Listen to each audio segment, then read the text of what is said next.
Welcome back with episode 2 of The New Horn. Welcome back, episode number 44 of the Love Boat Project. With me, as always, my co-host, Mike Robertson. Ahoy, Mike. So did you play the boat horn? I did play the boat horn. Was it I not didn't hear it. I didn't hear it. I wonder. No. Hold on. Now we're I ruined see already. What happened. Hold on. You know, we can just start over. There you go. There you go. I mean, there's Now it boat feels horn. right. There's boat horn. That's better. I think it was a volume issue. I mean, people have come to expect it already. You know, I don't want to 2025. disappoint anybody with the lack of volume on the welcome aboard horn. No, especially me. I'd be the most. Well, Anyway, yeah. yeah. So if that felt like a wild opening to our show, you ain't seen nothing yet. So. This was something special. But we're here to talk about. Here's all I'll say. We sometimes get mad when they're boring. And we always sit here and say, I'd rather them take giant swings. This is very possibly the biggest swing of an episode they've taken. So. You know, I feel like at this point I stand corrected already. Save the big swings, because this was... good thing it was an extra 30 minutes long this week to really Jesus. I hate the 90-minute ones. They're so much worse than the two-parters. Just so we are here to talk about the Love Boat Season 2, episode number 21. And so begins the title, Tug of War, A Good and Faithful Servant, The Secret Life of Burl Smith, and Designated Lover. Awesome. Again, this was a 90-minute episode. Funny enough, a 90-minute Fantasy Island was on right after this.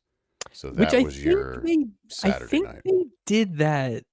Whatever the last 90-minute one we had, I think that was the same idea. So I wonder if we went back and saw the Fantasy Island episode that came on after the Love Boat episode. After you were done with this episode and you felt completely brained, I don't know how you could sit through this with commercials and then go, give me 90 minutes more. Like, I'm wondering if that episode was just like Shakespeare. What else does Aaron Spelling have in the tank for us this week? It's like, good Lord, another 50 stories. Original air date on this piece of art was February 17th, 1979. 8 p.m. to 9:30. One of my favorite segments on the show is the What's On. That's where you'd insert some fun music right there.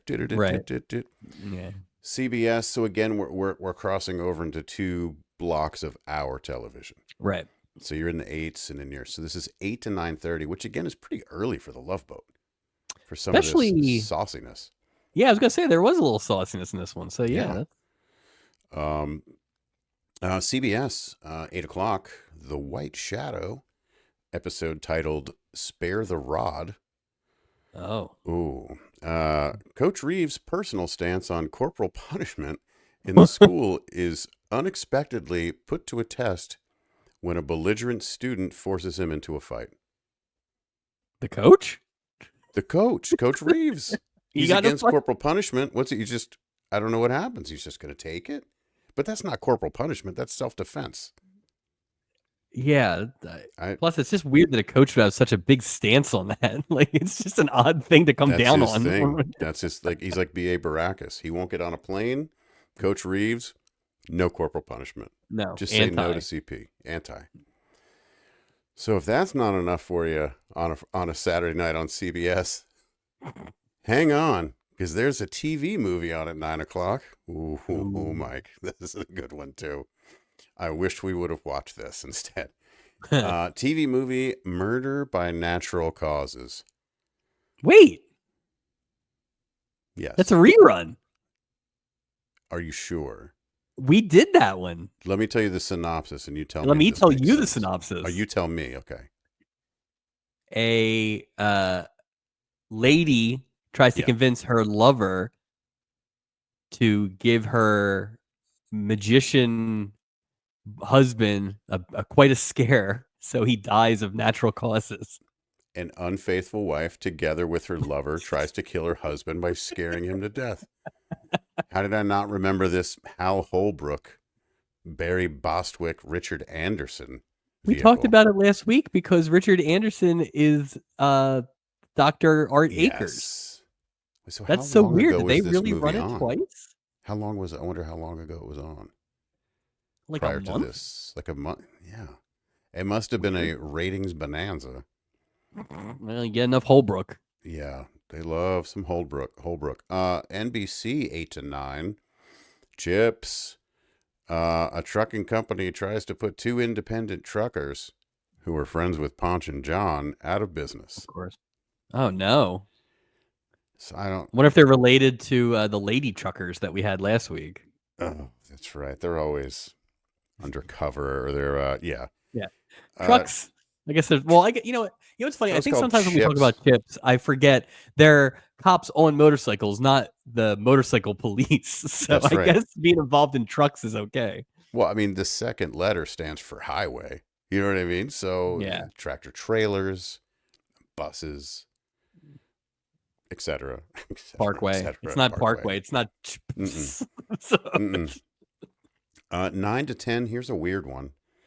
It's BJ and the Bear. However, it's listed and it says it was preempted. So then I was like, well, what is that? What happened? So I went and did a semi deep dive on BJ and the Bear episodes on IMDb to figure out where was this episode. okay. And the episode has like a number and a like season 1 episode whatever. There's no Yeah. title. It's just there's blank. So I don't know what. Because last week, I believe, was happened. the season premiere, That's right. even maybe the series premiere of BJ and the Bear. So I don't know That's if this weird. means did they replay the pilot again? Is that but preempted? I always thought meant Yeah. your regularly scheduled programming will be Did shown. the So State of the something. Union have to go again? The Republican response. I even went Yeah. to the news to see, well, did something happen that day or that night that would have? But then I'm like, why wouldn't it affect Everything else? our favorite boat? But it would affect BJ. So I don't know what happened Weird. there. Yeah. Episode synopsis again from our friend IMDb. A chauffeur takes up with his employer. Okay. I mean, yeah. An 8-year-old blames himself when his parents separate. I mean, they were beyond separating. Well, not for long. Ugh. Gopher has a crush on a cover model. I mean, I guess that is technically true. that's That is technically not true. where we went. But No. And no mention of the straw that stirs the drink here, which we'll get to. You mean Designated Lover? No. Oh, I guess it is Designated Lover. I saw Burl Smith and I don't know what happened there. My brain's a Mr. little mushy October, after this one. Burl Mr. Smith. Mr. RJ from Oakland. We'll get into that. Mike, let's get into the guest stars first. Yeah.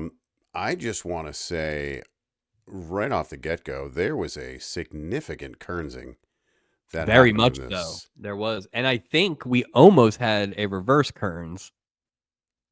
Not egregious, but the lines per portal were definitely not even this week. Oh, 100%. 100%. I thought it was interesting to see how Sherman and my least favorite name, Millicent.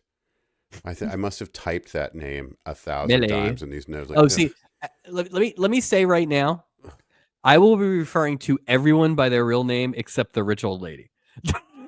So fair I enough. am not even worried about character. Yeah, I don't even. It doesn't even matter. Nope. But the young actor that played Lucas, this was the most egregious Kernsing, perhaps in the history of the show. Well, and it's funny. I think maybe the other most egregious Kernsing was the other kid. It was Theo Dennison. Yep. Stubby winner for best kid. Thought he was great. I mean, I'm not going to say Lucas was good or he was bad, but wasn't bait. The kid could cry on demand. He could cry on demand. That kid could cry. I mean, that was. You look at him and look away. Look back. Yeah. He's crying. Like, Lucas, you. And it's one of those things where sometimes we have like 9 cast members, right? So you can at least understand them being a little stingy. There wasn't with this. No. Last week they were giving Joyce Brothers one. Well, you'd think they would throw an extra one on there simply because it's a 90-minute episode. If you have an extra story. Plus, like, that's an investment. What if that kid turns out to be the next Tatum O'Neal? You never know. You never know. And you saw him here first on the boat. I thought he was Introducing Billy Corgan, or whoever that kid's name is. Good. First guest star, David Hedison. Here's a reminder. Julie, how's your cat? There we go. From season 1, episode 7 of the podcast. How about a little scarecrow, everyone? David Hedison as Sherman. This is our, if you don't count Julie, because the crew automatically gets one, this is our first returning Stubby winner. Yes. I had to double check. So I did check the end of the Stubbies last season just to see who had won. Glad you checked that. That is that's interesting. Mr. Hedison won for best villain. A spirited argument between you and I on that award, actually. I was surprised to learn. Who were the two? Who did you say? I had to make an impassioned plea for Buddy Stanfield to win. Your choice was not bad. Yeah. But you were going with Kurt Stansel. Oh, Man About Town. I stand by that. Yeah. So I watched this episode in a weird way. I watched it in 3 parts because of life. And so when David Hedison shows up on screen, I'm like, that voice sounds so familiar. But I did not place that it was Buddy Stanfield at first. And as soon as I did, I hated that character even more than I already hated him. So just in doing, like, I did the research on the guest stars ahead of time. So I knew what I was seeing. So I was already prepped to hit the boo button. Because that guy, boo. Worse. I mean, listen, spoiler. He might be getting a second one. Yeah, he just pretty bad. Bizarre. And we're gonna see him 4 more times on the Love Boat. Great. Can't wait. Celeste Holm as Estelle Castlewood, Academy Award winner, Mike. Academy Award winner, Best Supporting Actress in 1947. She also appeared in the Love Boat pilot movie. She looks incredibly familiar. Yeah, she has that face. But I really thought she was going to end up being like one of the old ladies that we had seen in a previous episode or something like that. She just looked very familiar. Yeah. Yeah. Thelma Hopkins is Cleo. Family Matters, Give Me a Break, Bosom Buddies. Love her. She was in everything. She's great. Great timing. She was in a lot of stuff that we watched as kids. Yeah, and she's criminally underused in this episode. That was a shame. The good news is we're going to see her 3 more times on the boat. Good. So she's got 3 more swings at it. It's fitting that we're recording episode number 44 as I bring up our next guest, Reggie Jackson. I just got to say, Mike, this is a big one for me. I have goosebumps thinking about it. I idolized Reggie Jackson as a kid. Posters all over my walls. I used to eat the Reggie candy bar. I went to my first game in 1979 and got to see him play, and then got to see him play many, many times for Anaheim over the years. This is 1979. It's the same year. How about that? Yeah. Catfish Hunter's last game as a Yankee is the first game I went to. It's pretty cool. It's pretty cool because it's a nice glimpse into how athletes were thought of back then. Yeah. And we've talked about sports references on this show, and it's a very small list of people that you can reference on a show like this in 1979, right? So to then jump that and have the actual athlete itself, you're probably only talking 5 or 10 people that could even be in the mix. Then throw in the fact that really for about half this episode, Reggie was the best person in this thing. He was. Like, he was really good. He was great. Until he starts giving the speech to the kid, he is excellent. Oh, he's good. Then it kind of goes cap on and yeah.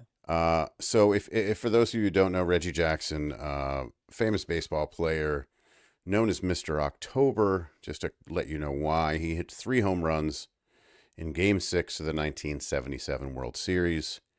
Last little bit, he played a total of 21 seasons. And I thought this was interesting. He reached the postseason in 11 of those seasons and won 6 pennants and 5 World Series in 11 trips to the postseason. That was not in the old days when it was easy to get to the World Series from the playoffs. He was, dear to my heart. I thought, I was so happy to see him and then so mad that they put him in this complete dog shit episode of the Love Boat. I really was torn. It really bothered me. I'm like, oh, Reggie, they put you in some terrible. But you had to take solace in the fact that he was good. At least he was good. It wasn't good. like, and it obviously was ham-fisted baseball references, especially as we went on. But it didn't have to be. No, it didn't have to be. The other thing I thought was interesting is just his appearance. Nowadays when you see an athlete, they're just like ripped, and Reggie sort of had the physique of like in shape but like regular guy. I always thought he was like country strong, right? Like, you're right, he wasn't cut, but I mean, who was back then? Yeah, nobody was. Yeah. But he just could, kind of like that Bo Jackson thing. He was just born strong. It's also interesting with Reggie Jackson because like he looked, and this is the off season, obviously, and the Yankees have their weird like facial hair rules and everything, but he looks more like Oakland Reggie Jackson than the Yankees, Angels with the glasses and like all that stuff. So it was interesting. That's off season RJ right there. He set a high bar for future actors, athletes. So I agree. He didn't disappoint. No. The episode let Reggie down. That's what happened here. Like, we were all let down. Yeah, it was kind of like one of his lesser baseball teams, right? Oh. He still had an all-star season, but yeah, when you make the all-star game and you're playing for the Angels, it's a little. Was it Joe Namath as a Ram? It's kind of one of those deals. Just like I can see Joe Namath on this boat. That's a good question. Totally. Without looking, next? Which we haven't. Who's the next active athlete? Or, close enough active, like that kind of Well, thing. They did mention O.J. Simpson in this episode. And I got to think he gets in there at some point. Yeah. They mentioned Pete Rose, but there's zero chance. I have no chance Pete Rose on this boat. No. Yeah, I don't know that we're getting another baseball player. God, I wish Dykstra would hop on the boat unexpectedly. Like, he's not. Where is he? He's not even listed. Like, where's Steve Nails? Garvey, because he's in L.A. Steve Garvey. Yeah, I could see that. But I just can't see, Tommy Lasorda. Yeah. Oh, that'd be terrible. Only if he dresses like the wizard from the baseball bunch. Or like Chef Borga's brother or something. Just Haley Mills as Cheryl Tyson. Her sister Juliet's also on this episode, who played Millicent. We'll see her again in season 3 and in season 8. She's coming back 2 more times.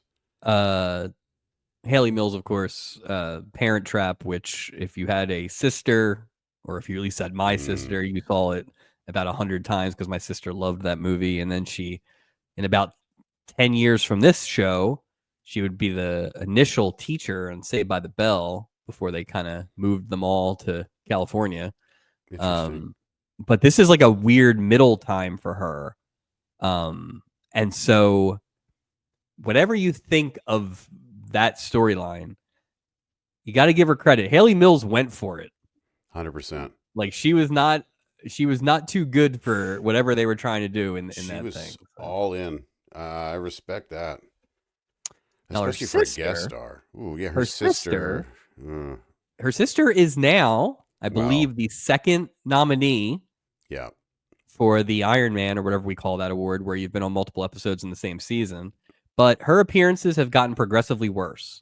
Well, she was Barbara Danver in season 1, and the she was like the aggrieved wife, right? That's and right. And then she was Robert Goulet's aggrieved wife. That's right. She's great as an aggrieved wife. And now she's Buddy Stanfield's aggrieved wife, and it's just gotten progressively worse. Although they love bringing her in for the long episodes.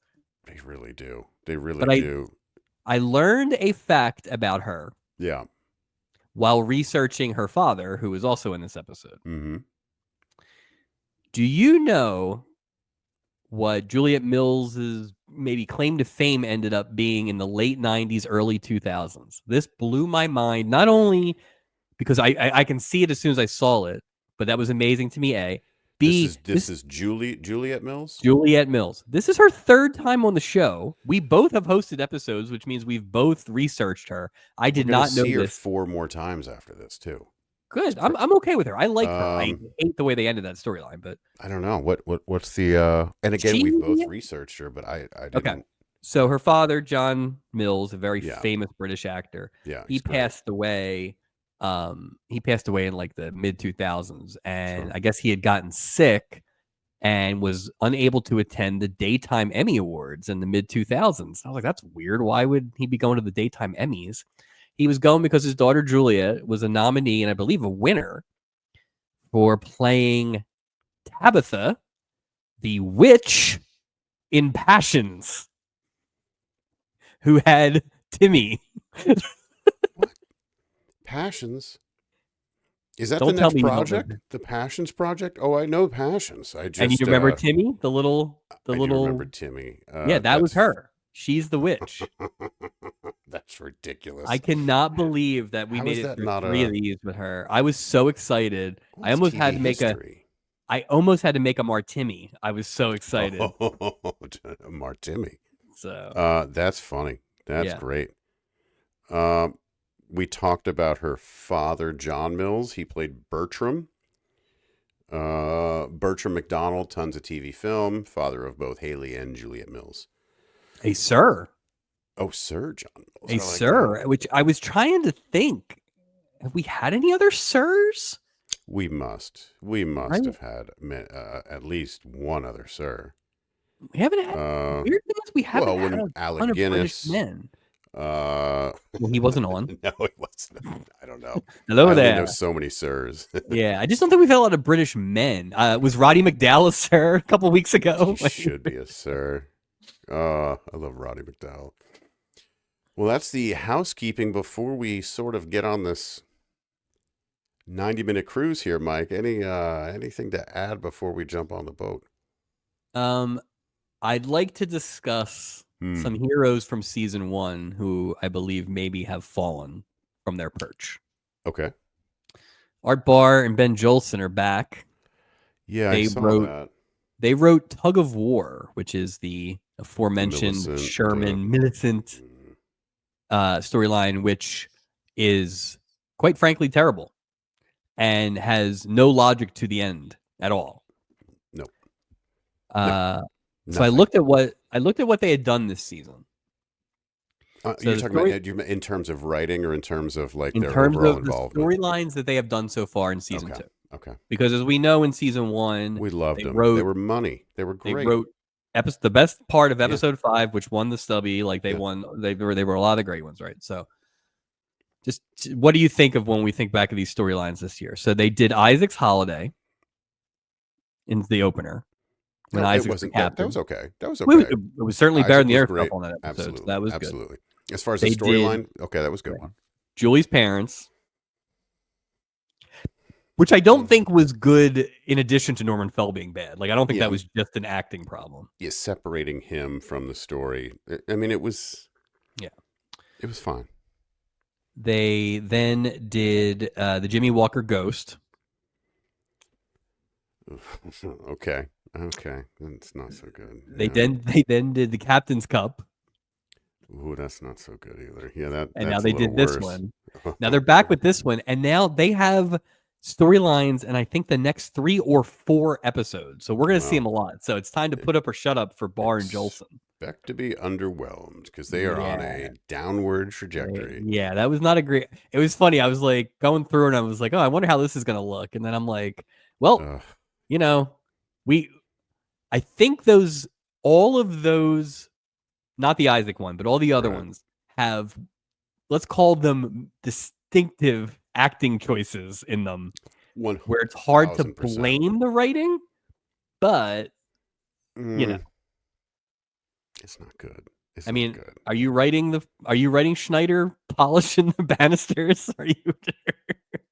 Well, and the thing is too, without sort of giving away what happens because God forbid nobody wants a spoiler alert for this. Yeah. It's just that story. The storyline for this, the tug of war. There was no they just had nowhere to go, and they went. There was zero logic. It was a lazy way to wrap things up. It's like and you know what? Honestly, this happened in a lot of the episode, which for a 90-minute episode is inexcusable. It was They did not. There were massive gaps. Yeah. Of just things that were not either fleshed out or explained that would have helped a lot. You had time for it. It's and not I- like and you had time for 65 dream sequences. right. And that's honestly the other storyline where I think it was. We'll get to it, but that was the other story. There were at least two of the storylines where I feel like there was a scene they didn't shoot or write Right. that would in have lieu helped of a lot. exactly. So. Well, it's just like that thing, we talk about the last name thing, right? Cheryl Tyson, Bertram McDonald, Estelle Castlewood, Sherman, Millicent. Like, I'm just like, Clea, just give them, unless it's Cher or Madonna or something like that, like, just give us. Or the minister stripper. Well, Did you makes do it you more, huh? do you think Bertram McDonald is Horace McDonald's brother? Good call. Oh, I hope so. I hope Captain he's connected. Dooming. I hope he's connected in that universe. That would be great. I'll be curious to see how I feel at the end of this, because I do feel like there was some good acting in here. I agree. And I respect the swings, but also there were just some real holes. Real holes. Yeah, Ben It wasn't boring. Yeah, it wasn't boring. Okay. Having said that, let's get this party started. Let's hop on the ship. Here we are. We start the show. We see Gopher sleeping. And he's talking to someone named Cheryl in his sleep. We hear a knock on his door, and it's Doc. And he enters Gopher's cabin. I would sleep with my door locked. Just saying, just right off the bat, it's a little. So my first question. Yeah. People are boarding. Doc says that, right? So exactly. We have seen episodes where Gopher is showing up to work late. So why is Gopher in bed? Like we have been led to believe there are days in between ship cruises, right? Sure. And I don't think it's his dorm room, but does Gopher live on the boat? Seems Nancy that way. Walker style, I guess. And he may have narcolepsy, apparently. He's just falling asleep all the time and going just into a deep REM and deep dreaming state. Like when you go into the office, do you I go in at 8, I take a power nap in bed, and then I get my day started? Like, that would be awesome if someone did that. I'd love to witness that. Hey, don't mind me. Can you guys keep it down? I'm gonna get a quick, seriously. quick PN. I'm having a very vivid dream. We see a poster-sized picture of Cheryl, and then that has never been there. Has never been there, and it is a huge space commitment in this tiny cabin. Like it's his entire wall. Now, the poster. I'd like to talk about the poster for a second. So, or the undershirt, or just the poster? Well, the pose, I think.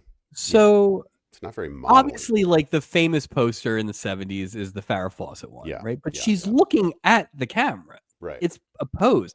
This looks like somebody took it off the portal shot. Yeah, or like it's almost like a yearbook photo candid. It's almost like she's wearing in the picture exactly what she wears when she gets on the boat too. Right, So it's and like, she's like this. Yeah, I don't know. What poster company is like, yep, that's the one. One eye, looking the other way, mouth agape. Just maybe she's a curl model. She just models the curls on her head. I don't know, but it's an odd. She also, for being such a famous model, had zero people on the boat paying attention to her besides Gopher. Reggie, nobody knew who she was. She didn't have any. No, and no also, entourage. I thought she might be a bit old for the supermodel thing, and I don't mean to sound like a jerk by saying that. I just got an older vibe from her. I thought she looked older. I don't know how old she was supposed to be, but I feel like she looked a bit older than like a supermodel would look being Yeah, and on I a guess it poster. depends on what supermodel they were kind of trying to go for, right? Or very Because it was a specific, cover like, girl, right? It wasn't a supermodel, which is a little see, different.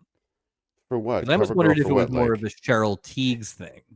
Like mid-30s English ladies? Is that what is that the calendar she was in? Like I it think just it didn't make sense. I looked it up. I don't think she's as old as you think at the time of the shooting. I think she's like late 20s, early 30s. I could I will also say, and I know what you're saying, it was a very interesting look for her. yeah, it was just weird.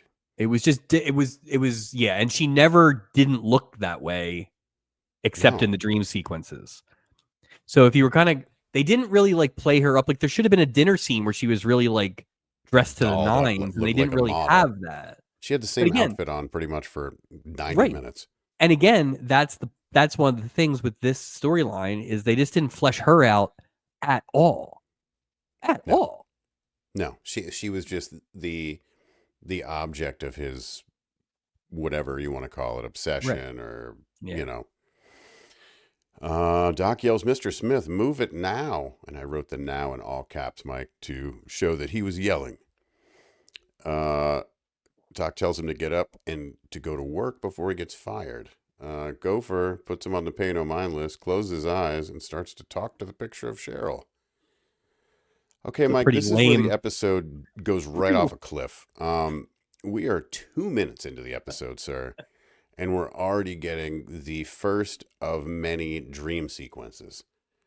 At And this, not a honestly, very different, like it wasn't that much of a dream no, he sequence, was right? in bed. The only thing different was his bed was covered in animal skins, and he was wearing a blue robe, and there were 17 candles that were way too close to the picture of Cheryl. What? Who dreams that? Yeah. Who dreams your apartment? Like, oh, did you dream you could fly? No. I dreamed that I could hop on one foot for like I don't what I, no I you're I dreamed I got all these candles. yeah, it's 17 candles. Like it was crazy. Look, like the picture's the same size. Well, especially, and I guess you could say, if you want to try and give him credit, you could say like the dream sequences escalated in grandeur as we went, but the first one didn't throw me because it was like, oh, okay, we're gonna have, Well, he's in bed. we're Like gonna. to me, like It was the second one that threw me when I was like, oh, I see what we're doing. So all of them, all of them. The whole cigarette fiasco in the last one. I knew. Uh, I said to Michelle before I came up, I was like, Mike's gonna hate the dream sequences. Jesus, man.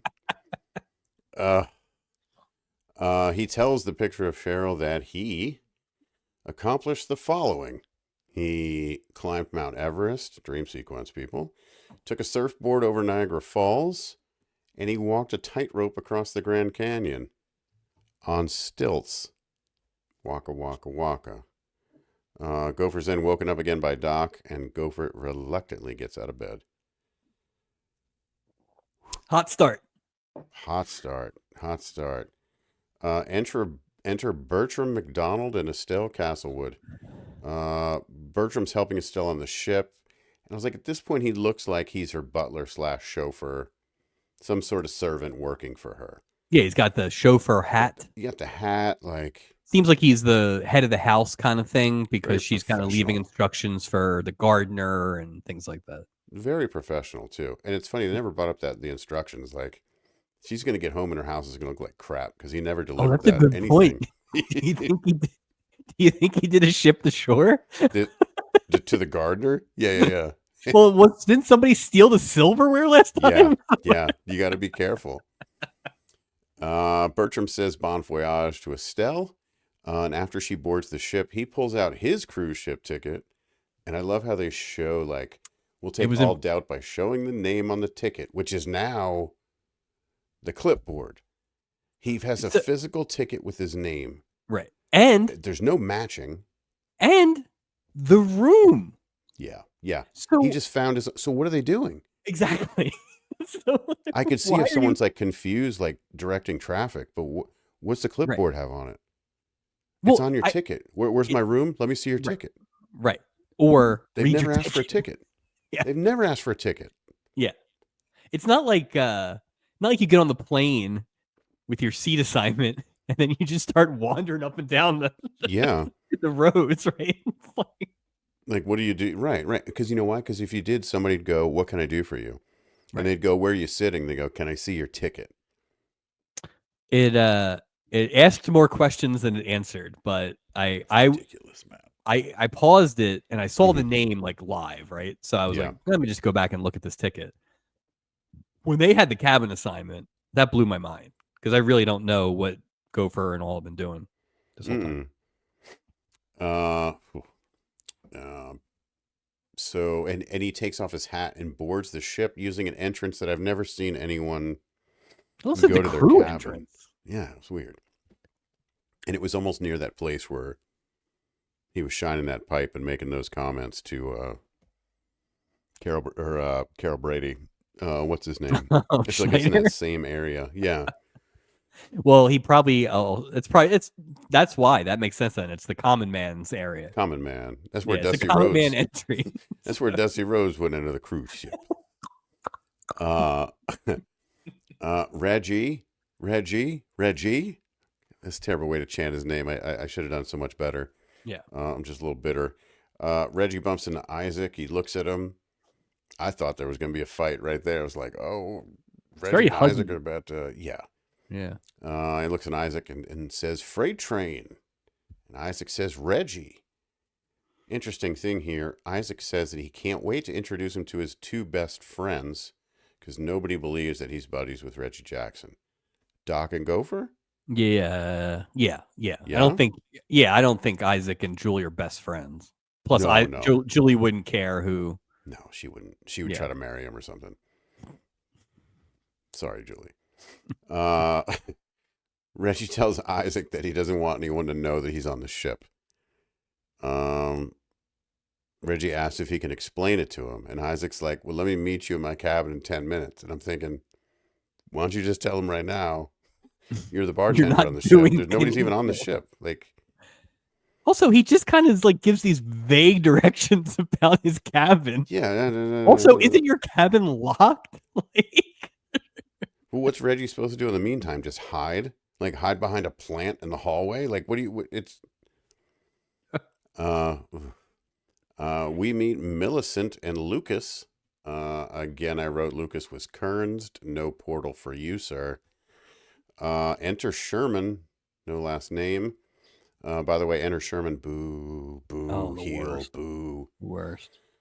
He's Lucas's dad, and he tells Lucas that he's coming on the cruise as well, and he hands him a gift. Millicent is not. She is not happy with this Well, news at all. they make it pretty clear that there is a custody. There's been a custody hearing. This Right. is her weekend. He just shows Well, up in fact, I believe she said she has custody. He gets every other every weekend. So other he weekend. Yep. really he gets 4 days a month. Yeah. So he Like, just, so yeah, that's not well, I wonder how he found out about like the details because the it's one kid thing to talk. know someone's going on a cruise and it's The another kid thing to talk. go, yeah, the kid talked. The Good kid call. talk. He talks to the kid all the time. Yeah. I will say this. He is an asshole, but he's probably an attentive father in terms of like talking to the kid. Like I think See, he's definitely making a lot of phone calls. I think he's making a lot of phone calls, and I think I can almost hear coming out of his mouth like, "Oh, I'm gonna have to make it up to you," like one of those kind of things. I just feel he loves his son, but he's a very busy guy, the Sherman.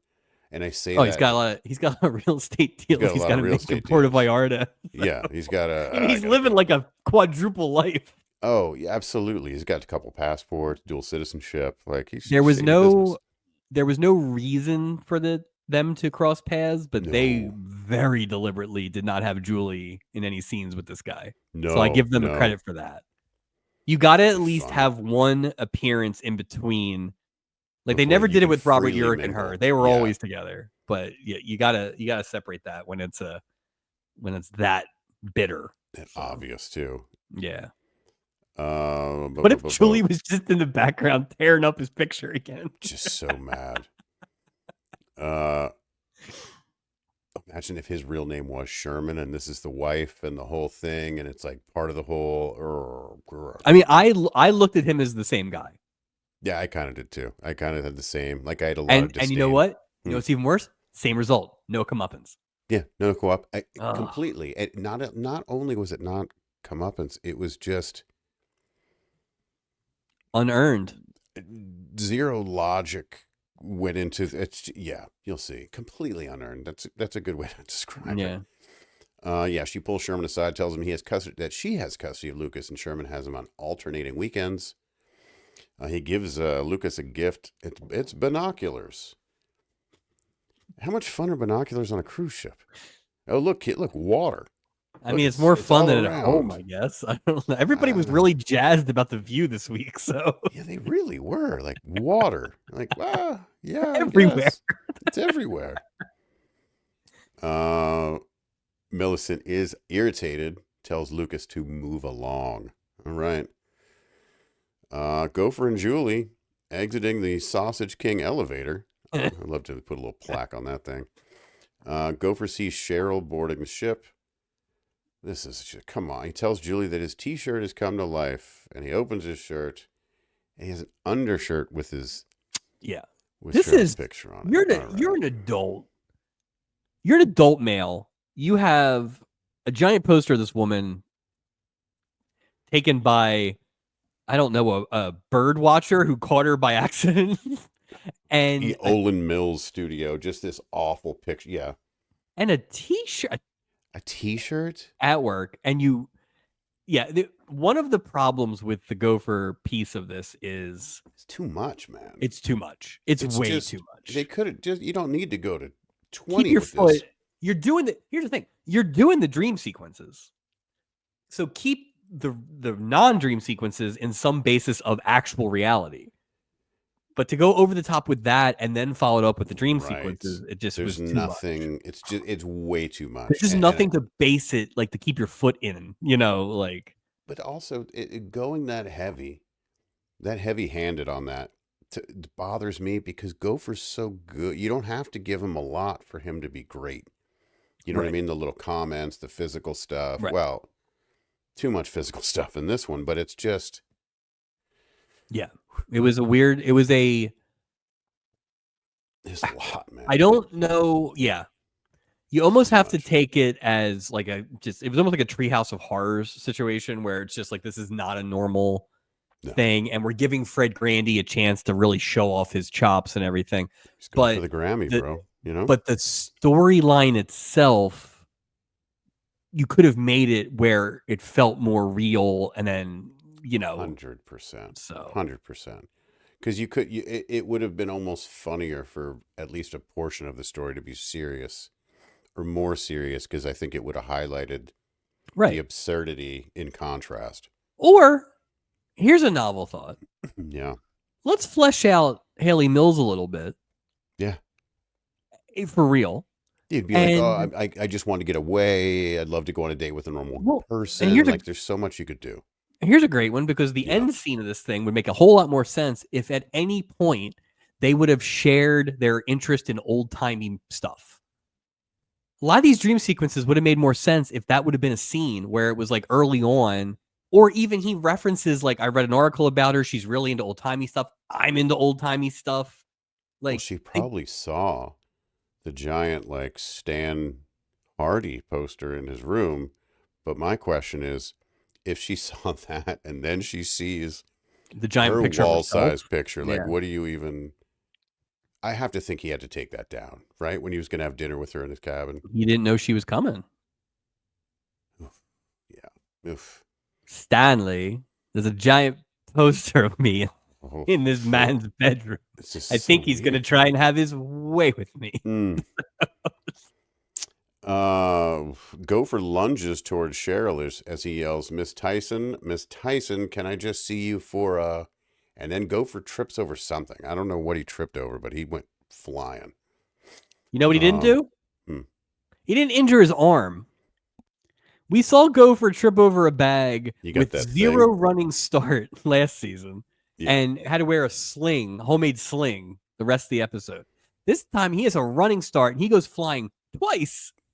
Well, let's not forget he did have a tree fall on him earlier this year. Maybe this is all coming from Oh, the palm tree he's a injury. superhero now? Yeah. Yeah. He's unbreakable. The It's what he unbreakable is. Burl Smith. That's him. He works security at Penn's football stadium in the rain. Yep. That's him. Cheryl walks past Gopher as he lays on the ground. Oh, here's Stubing. We haven't seen him yet. Stubing. Cheryl approaches. You know, it's funny. Stubing is the least offensive thing about this. One of the least of. Well, He was good. he was good. He was good because they just gave him comedy to do. Yeah, he didn't have any captain duties to perform this week. Nope. Cheryl approaches Stubing and asks if someone can show her to her cabin. Gopher then peels himself off the floor to volunteer and immediately trips over luggage. Like, it's one thing if I do that. You're on a boat. Apparently, you live on this boat. There's bags you're there usually every day. everywhere. Yes. Like, come on, dude. Look, you ever see those sign spinners? Oh, Right? yeah. And they're so good because they spin them every day. Right. This dude deals with luggage every day of his life. And now all of a sudden he's tripping over. He can't walk. This Come woman on, has man. rendered him useless. Well, he's so tired from all the dream sequences. He's not really getting any sleep. You know? Restless. Plus, he's homeless. The Stu- homeless Burl Smith. the homeless. It's funny. Stubing makes a joke about Gopher not having his sea legs. And he shows Cheryl to her cabin. Got him. Way to go, Stubing. Just get right in there. Oh, but wait. We're not done, Mike.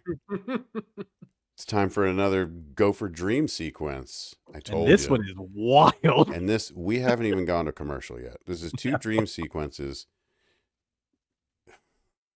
This time, Gopher's dressed as Admiral Smith.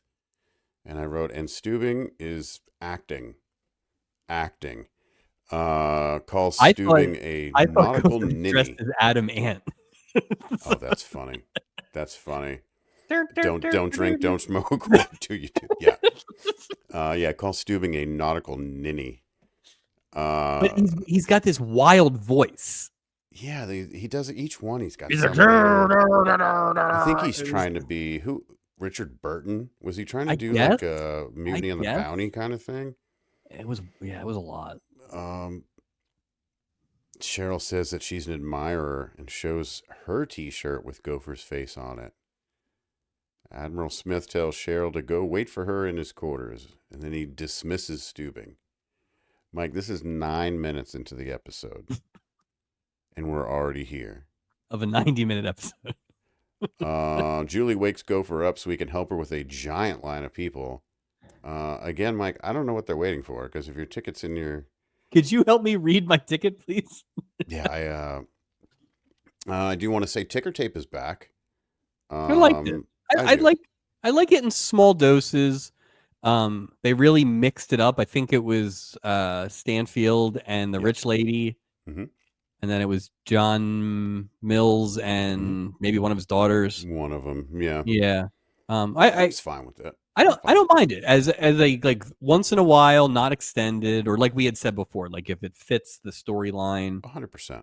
You know, I don't really know who anyone except Haley Mills was waving to. Yeah, like two of the people came on the boat together, and Buddy Stanfield has no friends. Who was in one of the older Ticker Tape scenes, remember there was a man in the earlier ones that was just blonde hair, and he was just in the background. Oh, yeah, he was stalking. Was the best. He was stalking Jacqueline Smith. Just remember with his eyes. That's right. They met in the cab at the end. Like, to me, that's the greatest Ticker Tape episode scene ever. 2. That's how long ago that was. Oh. Episode 2. Wow. Oh. We've been doing this for a while here, sir. We have been. At 44, they're starting to add up. Yeah. Reggie is in Isaac's cabin explaining to Isaac how rough it is to be famous.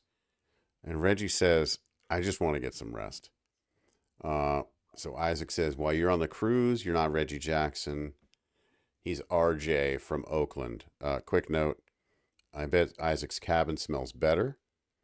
After he got rid of that nasty old fishing hat when he gave it to Todd Bridges.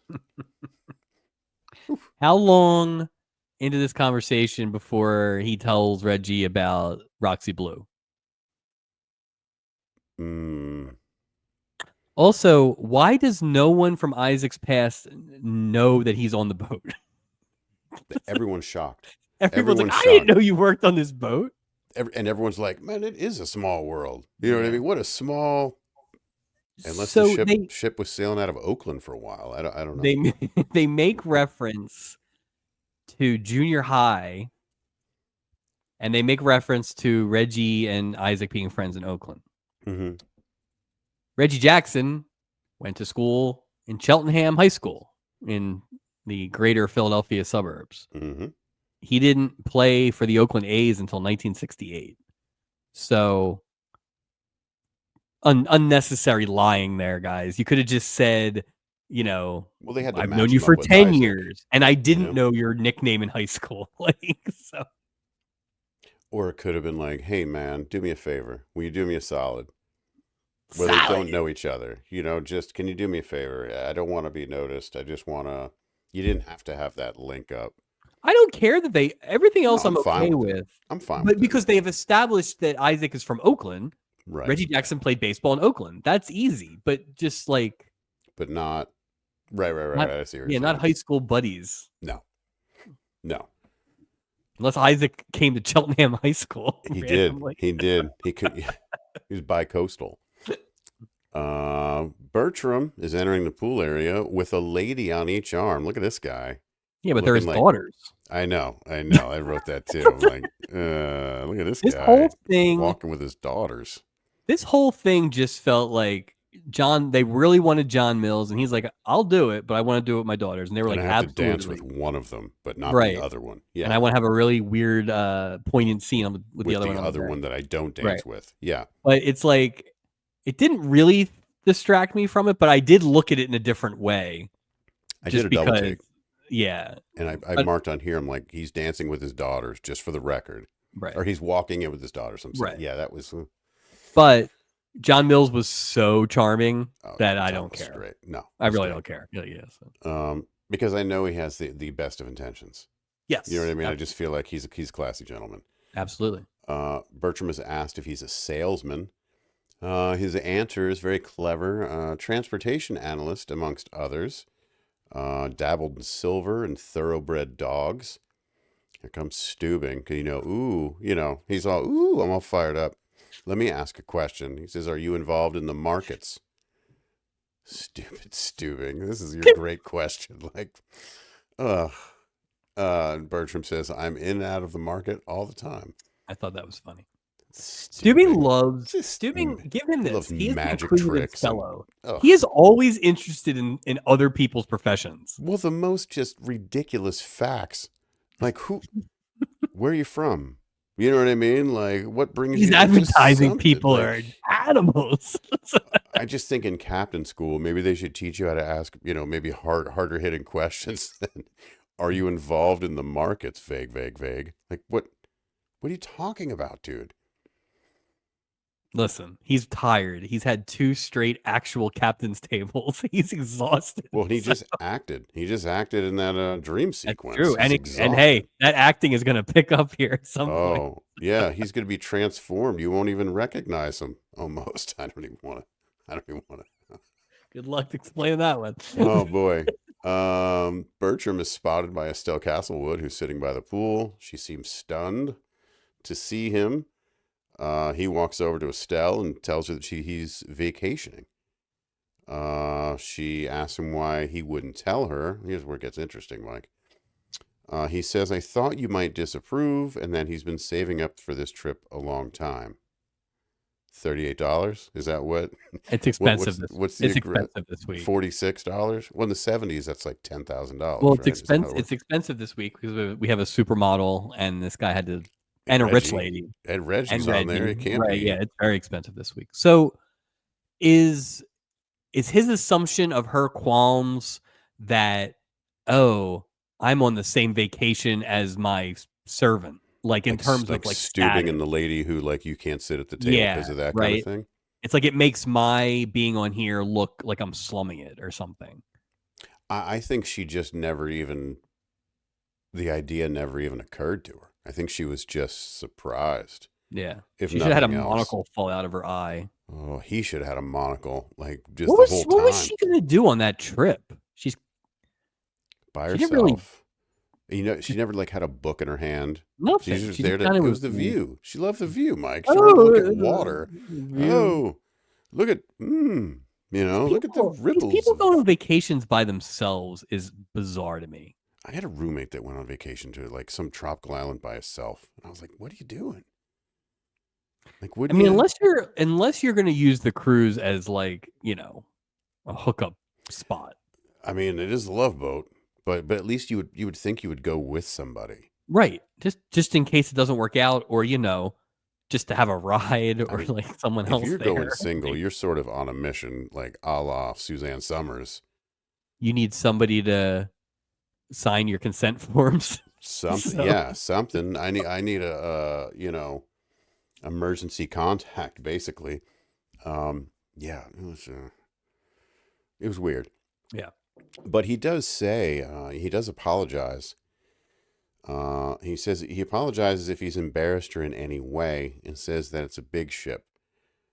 He wishes her a good day and tells her not to talk to any strange men.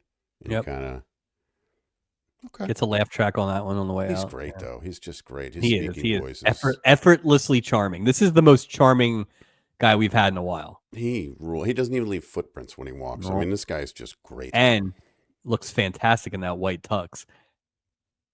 That dinner jacket. Questionable.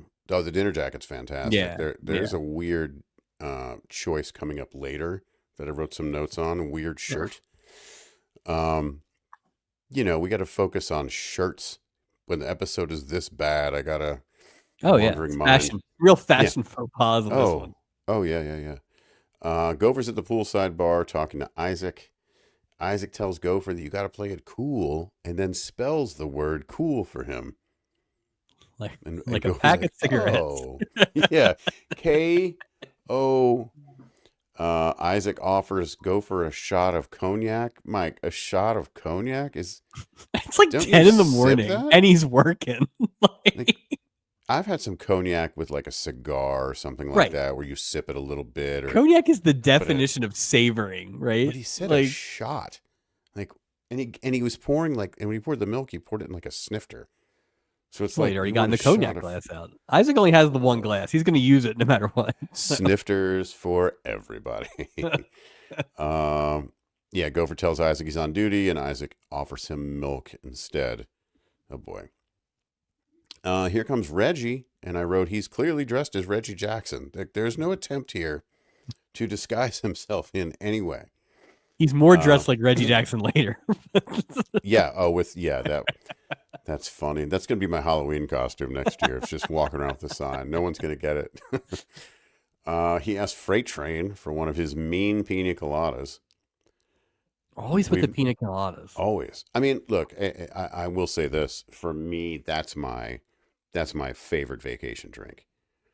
So I'm I just guess if you're going to guessing. be good at a boat drink as a bartender, that makes sense, right? Like But you don't you want to be never hear really good at like some really like old man drink. Like well, my only question is like, whenever I've been somewhere and gotten a pina colada, there's some sort of like you hear something, meaning you hear a blender or a frozen machine kind of thing. right. You don't hear anything. You don't see a blender. What is he doing? Pina coladas on the rocks? Like what? I mean, I I don't. think that's how good they are. You don't Apparently, see it. maybe he makes them before everyone gets on the ship, and they're just ready to go. There is Stacks just of behind the bourbons, bar. They are just lined up like 100 bottles of beer on the wall. ready to go, not even covered. And there's no wind, so you're not going to spill a drop. Everything's fine. That's true.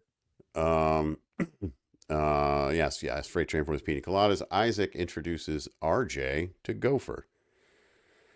Cleo walks by RJ, and he is clearly interested. Mm-hmm. Isaac says, "How about a cold drink?" And RJ says, "How about a cold shower?" God diggity. And those Those shorts Reggie's wearing leave nothing to the imagination. Nothing. Those are Good short Lord. shorts, Well, you Reg. love to bare your hamstrings, sir. Jeez, let those things breathe. It's funny to see those old, the John Stocktons, sort of the low-hanging fruit for short shorts. That was such a thing. It was such a weird... But then the flip side, remember in the 90s when they wore those super long, Baggy ones. Yeah. ridiculously... Cheryl sits down at a table poolside, and as soon as she sits down, a waiter places a drink. And I'm thinking, is that amazing service? Or is that a way to like, oh, hello? That she just sat down. That was a Pirates Cove level drink too. Maybe if you that was look a big like that was a big old drink. maybe if you're a model, maybe that's what happens. Like if That I might have was a had a model, crazy I'd be able straw to. in it. It might. Like if I'm a supermodel or a cover model, can I go to Never like too late. Starbucks and they just bring me? I don't even have to walk to the counter. They just bring me drinks. So do you think my there's beauty? do you think there's like another it's like a webisode where that waiter is actually hitting on her too? Oh, it's a whole thing, and he's Yeah. had a crush on her even more so. He's got And a really, bigger he's got a looking bigger poster, but it's the other side. It's her other eye. well, and he's got a bigger T-shirt. He's wearing a double XL. Oh no, So he's got a it's a hockey whole. jersey. He's got a hockey jersey. He looks like Kevin Smith. Isaac's motioning for Gopher to go join Cheryl at her table. Julie walks up and says to Gopher that he could be arrested for what he's thinking. I'm like, Julie, I don't think he's thinking that, Julie. I mean, wow. Julie says, looks like Cupid's arrow has pierced our purser's heart. Look at that alliteration, huh? Assistant purser. Assistant purser. Damn it. Gopher says he'd marry Cheryl today. Isaac tells Gopher to go introduce himself and ask Cheryl to dinner. How about you ask her to dinner first? Yeah. How about you talk to her? Or walk in her orbit without tripping over luggage multiple times. Or your tongue. Or your weird giant Band-Aid thing on your arm or something. Ugh.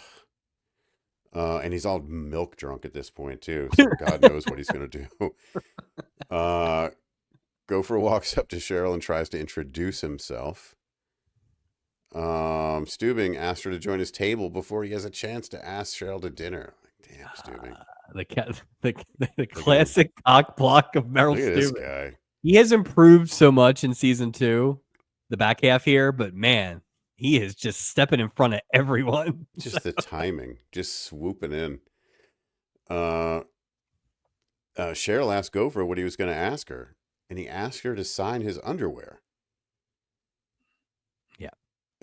Yeah.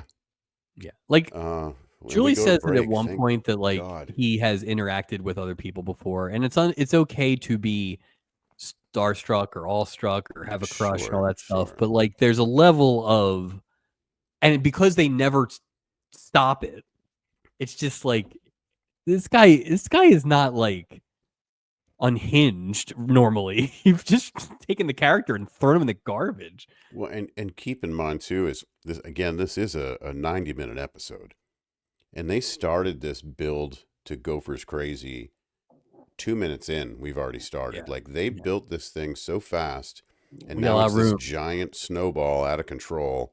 It's just. I mean, we've only had two dream sequences or 3 so far. We've had 2 so far. I think we have 2 or 3 more. Oh, I think we might have 5 more. 6 more. I added a few just to, Oh, you got a couple of your own? Yeah, just to make it fun. We're back from break and it's dinner time. And we see Sherman, entering the dining room. He joins Lucas and Millicent. Boy, what a bit of a D move. You know she doesn't want you there. But you're just like, screw her. I want what I want. It's just so. Yeah. And he again, the storytelling is so. He never doesn't do that. The whole episode. Right.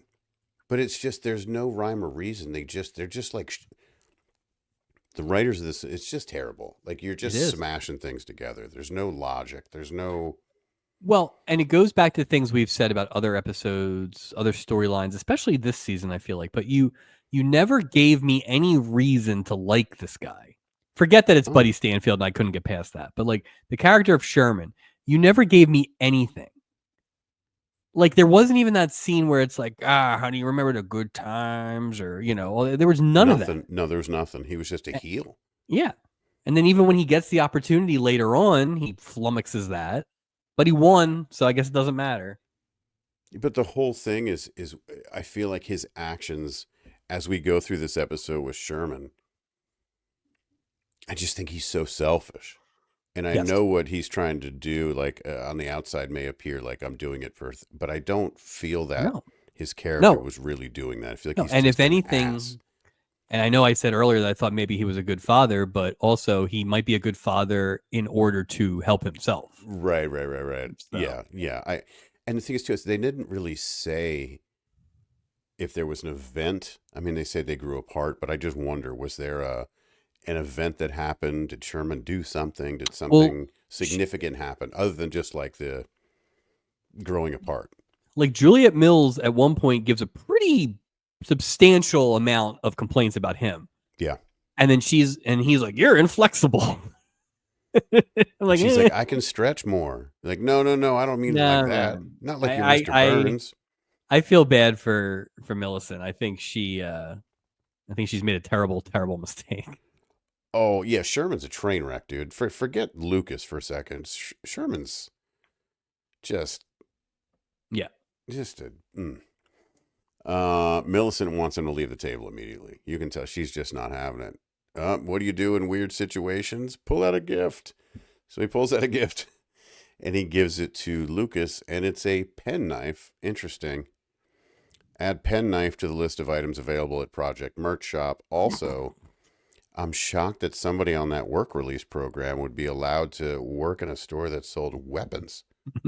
You think Stephanie's still there? Maybe it's one of those things. It's like we can either have Stephanie or we can have pen knives. And for this cruise, they decide to have pen knives. So do you think that he bought it at the gift shop, or do you think he came with a bunch of gifts? He just came with a bunch of pre-wrapped gifts. He's like, gifts talk. I'm Sherman. Pew, pew, pew, here's a knife. If you happen to kill your mom. When in doubt, let's just say, let's get back together. Oh, pew, pew, pew, pew, pew. I've got one move, and it's the wrong move. Just nothing. I say I'm going to leave, but I never leave. I'm back. I'm Sherman. I'm the slowest packer on the boat.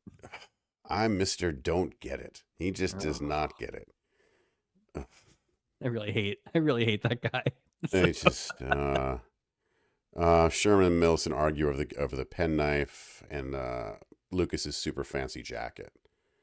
Millicent's had enough, and she and Lucas leave for the Starlight Grill. Sure. I don't even know what that is, but okay. Maybe you get a patty melt. Something nice. It's a ground round. That Ponderosa. It's the aqua ground round. It's just bad. It's bad. Yeah, it looks like Miami Vice, but it's ground round or like black Angus food. Yeah. You can get ice cream in a baseball helmet, but the baseball helmet is just like one of those old deep sea diver helmets. And it is metal. It is metal, and it weighs a lot. Yeah, do not drop it on your foot. Don't drop the brass ice cream bowl. Lord, put a hole in the ship. Also, you can't eat the ice cream. Don't eat the no. That's not. It's old. It's not no. Don't do that. That whole ice cream machine is really just load bearing. So just don't step back. Estelle Castlewood enters the dining room. Hello. Doc shows her to her seat at the captain's table next to Bertram. Didn't he just say that this was a big boat? Yeah, but it's not a big table. A small table. And again, girl, boy. So it's working. Estelle seems super awkward. Bertram acts like he's meeting her for the first time. Tells her he's always loved that name. Estelle's asking him what he's doing there. Bertram says he's certainly not crashing the dinner.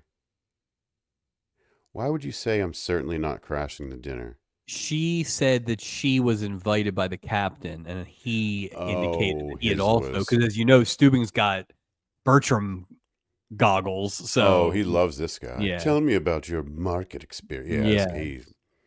Did you catch the bit right when this scene wraps? Yeah, with the napkin? Where there's that, which feels like something he does in his actual job, and he just forgot where he was. But then she's like, "So I hear you're from Cleveland," to some person. That's funny. like off screen. It was just such a That's weird funny. Just thing. making conversation with Yeah, Rando at the captain's right. table. Like I'm trying to think who was it. Ozzie Newsome. Like That's funny. That's funny. We see Cheryl. Uh-oh. You know what that means. We see Cheryl. I smell another dream sequence coming. She's entering the dining room, and Gopher sees her immediately. Gopher asks Julie to ask Cheryl to have dinner with Gopher instead of Steubing. Gopher asks Julie to put in a good word for him and to tell Cheryl that Gopher is sexy. And Julie just laughs. This is ridiculous. Yep. Uh-oh. Yep. Dream sequence time, number 3. This time it's Gopher in an all-white tuxedo with weirdly slicked back hair. For some reason, Julie shows up and she has a pistol. Yeah, Julie is Annie Oakley, apparently. What is going on? She says, he's mine, all mine. Tells Julie that what they had was a fling and it's over now. Julie begs Gopher to take her back or she'll do herself in. Which is the 4th or 5th veiled suicide reference by over Julie. The rail, like, yeah. It all goes back to that sort of that Luke Skywalker reaction that, was the name. It's the same thing. She just turns and runs. This is a dream sequence, so I'll let it go a little bit, but yeah, that was unnecessary. Yeah. Julie's being dragged by Gopher as she is pleading with him to take her back. Felt like an homage to when Red Buttons was dragging on her foot. When she's the object of abuse. It's just awful. Even in a dream sequence. Back to reality. Cheryl's asking Gopher where the captain's table is. And now Gopher's doing this weird leg drag thing left over from the dream sequence. Yeah. Oh boy. Violins and an amazing looking dessert buffet by the pool. Mike, there's no wind at all. There's not a ripple. There are candles floating in the pool on a cruise ship. Which, by the way, ocean. Not popular in Russian cruises, as we know. So No, absolutely not. It's just so odd. Cheryl's now dancing with her dad. And I wrote, Bertram. Her dad in real life. The dance is over, and Cheryl tells Steubing that he really knows how to run a fun ship. Thanks, Cheryl, for your... He has choice brothers. We know that. And Cheryl, thanks you for your meaningful insight. Is this like the first episode we've had maybe all season where there was dancing and there was no disco dancing the whole episode? Well, that's a good point. Yeah, no, it was all this. It was like nice regular people dancing. It was timeless dancing. My fingers were crossed for many more extended dance scenes. I was like, all right, let's just coast through the rest of this sucker. No. Nope. Steubing excuses himself, and it's now Cheryl, Bertram, and Estelle Castlewood all standing together, but nobody's saying anything. They're just standing there. Cheryl says, as they say, three's a crowd, says goodbye and leaves. Plus, this is my dad, so I'm not trying to hook up. Plus, this is my dad. Like, I don't want to. Yeah. And he's probably told me this whole thing about how he's had a thing. Come on now. Estelle is taken with Bertram's dancing ability. Bertram says, my only expertise is behind a steering wheel. Estelle asks Bertram to pretend like she's the Rolls Royce and steer her around the dance floor for a while. Drive me like a car. Yeah. Drive me. Guide me like a Subaru, Bertram. Bertram asks if this is an order, and Estelle shakes her head yes. And they begin to dance together. This will not be the most egregious order she puts in tonight. No. Yeah, nobody's talking about that. But, okay. Cheryl's getting a cup of coffee, and she sits down by the pool. Isaac tells Gopher that this is his chance. He's like, look, here's a couple drinks. Bring them over. Gopher has zero confidence. Doc says, here's what you do. You walk over and you say, hello, fair beauty. Here's your rum. Hello, fair beauty. Here's your rum. I will say great for Gopher for making the walk over. He says, hello, fair Rudy. Here's your bum. So he just completely, and he makes a hasty retreat after flubbing the line. But if he would have hung around 3 more seconds every turn, she's very interested in him. But they just don't flesh it out where, because he runs. He's like turtling, and he just starts hiding. So weird. I think you're onto something. I think this is long-term concussion damage. This is like CTE from the tree. Oh, I'd forgotten about that. I mean, he was hit by a tree. And he was treated by Barbie Benton for the most part. Yeah. So she just wiped sweat off his forehead because well, to be fair, she was busy. She was busy putting the rocks out so they could be rescued. Right. So. That's right, and checking the ammunition in the weapon. Oh, you mean the sand? Yeah, the sand. I am not looking forward to going back and having to listen to that for the stubbies. Actually, I got a lot of work to do. Unfortunately. RJ and Cleo are walking together. She says, "What a great evening she had with RJ." Here comes the baseball-related comments. We knew it was coming. So heavy-handed. Getting a third base, home run. Cleo says, "Home run? Who do you think you are, Reggie Jackson?" I stood up for this one. I was like, "All right." She's great, man. No, she really is. Great timing. She great has delivery. Never not been good in anything. Everything. And the thing is, she is, I don't know if they're still active, maybe not, but I mean, she's Tony Orlando and Dawn. She's one of them. That's right. And so, like, it's not like this is pre-bosom buddies. Yeah. So, great character.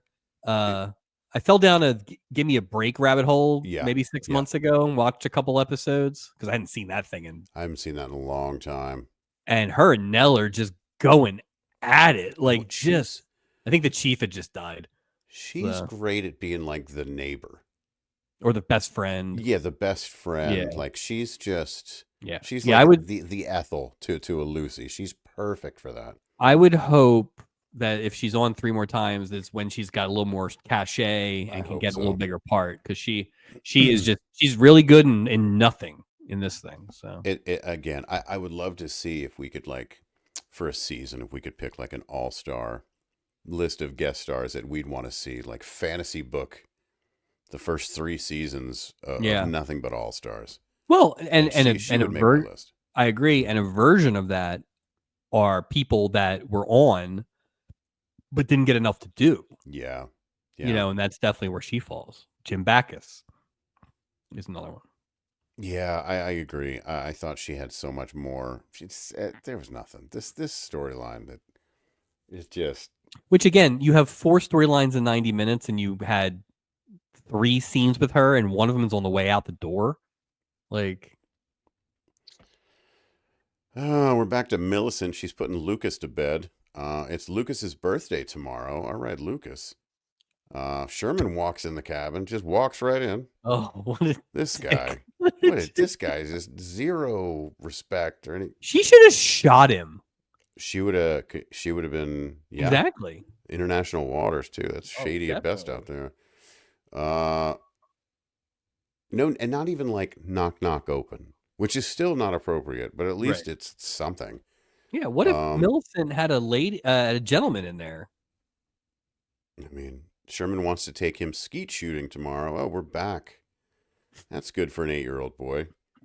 That's great. Isn't that what Billy Davis was doing? How old was he, though? The kid, Todd Bridges? Yeah. He was older than 8. Was he? Let me just say this. 10? I know I'm real tight with a 7-year-old, right? There's 0 chance that would happen. So that is mind-blowing. Well, I almost have a 1-year-old, so I think we're in prime skeeting. Yeah, prime skeet. Oh, he's old enough to hold the... No. Millicent wants to take him swimming instead, and Lucas says, "Can I do both?" And Sherman just blurts out, "Sure you can." And then he and Millicent will work it out.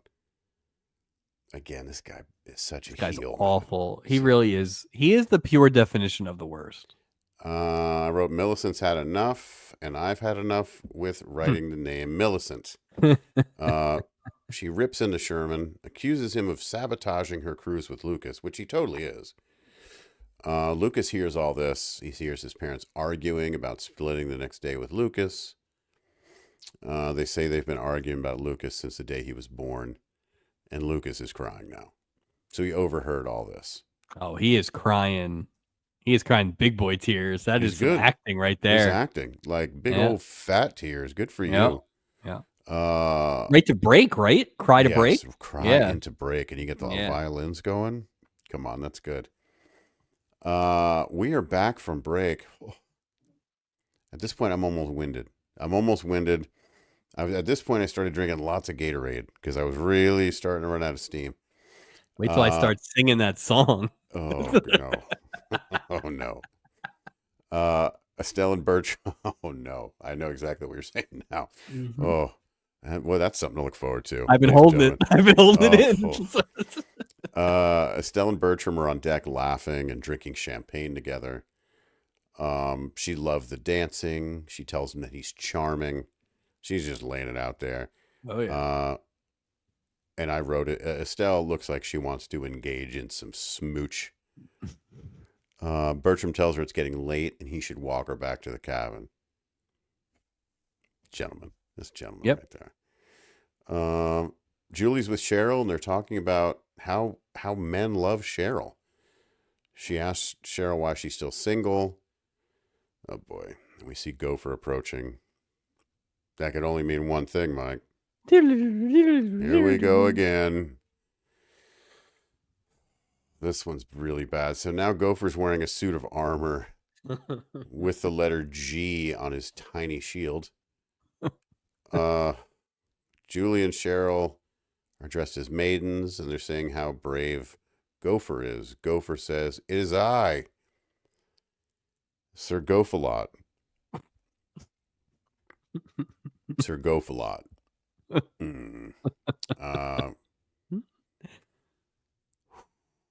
Okay, Gopher. This is just terrible now. It's just terrible. He's got the wooden horse and he's galloping. He gallops down the stairs. This is also the scene where Haley Mills says that if Gopherlot gets her out of this place, she'll buff him every morning. He rejoins the real world. He gallops down the stairs right by Cheryl and Julie, not saying a word to either one.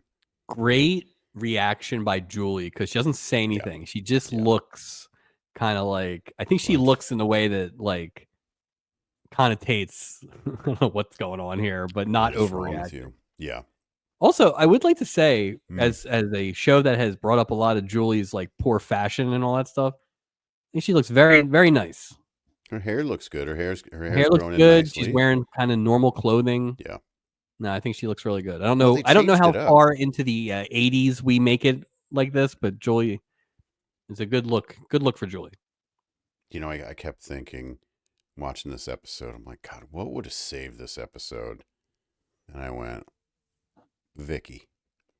Vicky, in my mind. Where though? Just in general? I'm throwing pasta at the wall to see if it sticks. I just anything to. Come on, Vicky. I mean, we're getting there, right? We are. Got midway through next season, so. Oh, come on, Joe Whelan. We need you. Yeah. Your only hope. Your only hope. Bertram's walking Estelle back to her cabin. She invites him in for a nightcap, but he politely declines. And then she orders him to join her in the cabin. And I'm like, was that assault? Like, I don't know. What is that? It's borderline? Like, it's sexual harassment. I guess it's maybe quid pro quo. Yeah, it's entrapment. It's entrapment. It's not subtle. That's what it is. No. Bertram responds by saying, there are things that you can't order. Yep. Good night. That's right. Classy. Like Chick-fil-A on Sunday. Nope. Good luck. Good. You can wait there all day. No chicken for you. Nope. We now see RJ with a Yankees cap on, doing jumping jacks on deck. The classic exercise pavilion of the of the princess. If he's out there early, he can get that ballet in with, Yep. Or uncoordinated stooping. if he had worn some more clothes, he could have worked out with Ray Bolger. Oh, jeez. Yeah. He's trying to get anybody to recognize him at this point because of what happened with Cleo. He's working out at people. Yeah. Just Yeah. in their face. He sees Cleo and asks if he can talk to her. He tells her that he's Reggie Jackson, and Cleo says, "Yeah, well, I'm Diana Ross." And then we get a whiz hit on the way out. It was good. It was good. That was whiz. Millicent's in her cabin reading a book. This time there's a knock at the door. Oh, you've changed. You've changed. Yeah, I barely know you, Sherman. He asks if Lucas is awake and comes in the cabin to wake him up. Oh, this is great. Lucas is gone, and the first thing I think is Lucas sleeping next to Paul Williams by the pool? Like, that's number one, because they're about the same height. So they have this like curtained off bedroom for a tiny child. Crap. That's total crap way to do it too. So Stanfield's like, I want to say good morning to my son, and then it's they open up the curtain, and he's gone. But isn't there only one door? They both say is, it's his birthday. Shit, he ran away. Go find that kid. But do you think there was a door on the other side of the curtain where he was sleeping, or was there just? To me, there's only one door, one entrance. Yeah, there's only one door. Yeah. So how does he? That's basically a day bed with a curtain. What 7-year-old is gonna lay in wait till 3-4 o'clock in the morning, completely silent, and then? Oh, Millicent's taking some heavy narcotics before she goes to bed. Apparently, if she's not going, we need to call someone now to find our son. They were just like, oh, he's gone. Like, if I was traveling, yeah, and my son the first day was sleeping in a strange bed, and I had him covered by curtains, I'd probably check in just to make sure he's in there. Maybe once. Yeah. Not these guys would be like, is he sleeping all right? I think so. I guess. I think so. Well, all you got to do is no. Don't. That's the 70s. We don't need to look. We're good. No, exactly. Yeah, I left a cigarette there. Yeah. Yeah.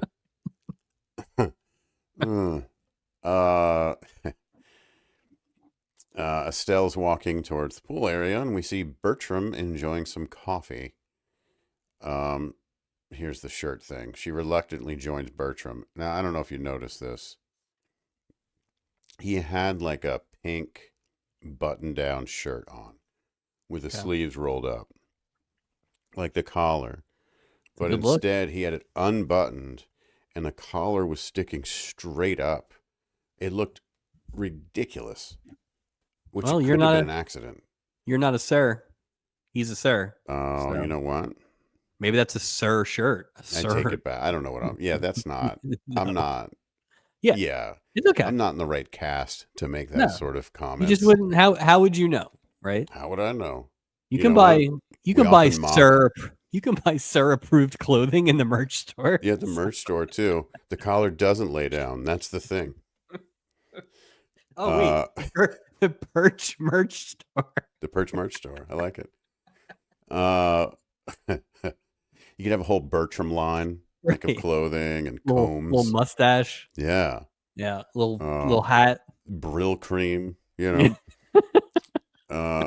Estelle regrets your behavior last night. Bertram blames himself, tells her that he resigns from his position, and they should never see each other again. Bam. Goodbye. Yeah, that was a lot. So at that point, I mean, I guess you can know how it's going to end, right? But at that point, you could think, oh, he was very offended by this woman, and he's decided to find employ elsewhere. When this happened, I was like, okay, well, we just got rid of one story. We've wrapped that up in a nice little package. What's next? That's it. I quit. No dream sequence. Just a real simple. I'm sure that storyline's over. There's nothing that's going to happen. That's nice to meet you, John Mills. Sir John Mills. Yeah. Goodbye. Lucas is poolside. I don't see Paul Williams. That doesn't mean he wasn't sleeping next to him. I just feel like Paul Williams is on every cruise and he's always sleeping outside. Well, it's easy to miss. He's my favorite. Like if they couldn't find him in that little You little can't. bed cove. That's a great point. That's a great point. Isaac gets him a glass of orange juice. By the way, Lucas drinking orange juice, I wanted to strangle this kid because he would just let the orange juice like touch his lips and put the glass down.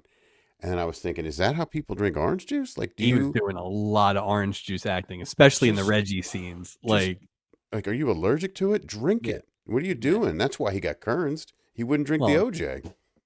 It's this because he's not used to having orange juice without tears in it. I like my orange juice to be just a little salty, a little briny. Yeah, I don't know if you heard, but I ruined my parents' marriage.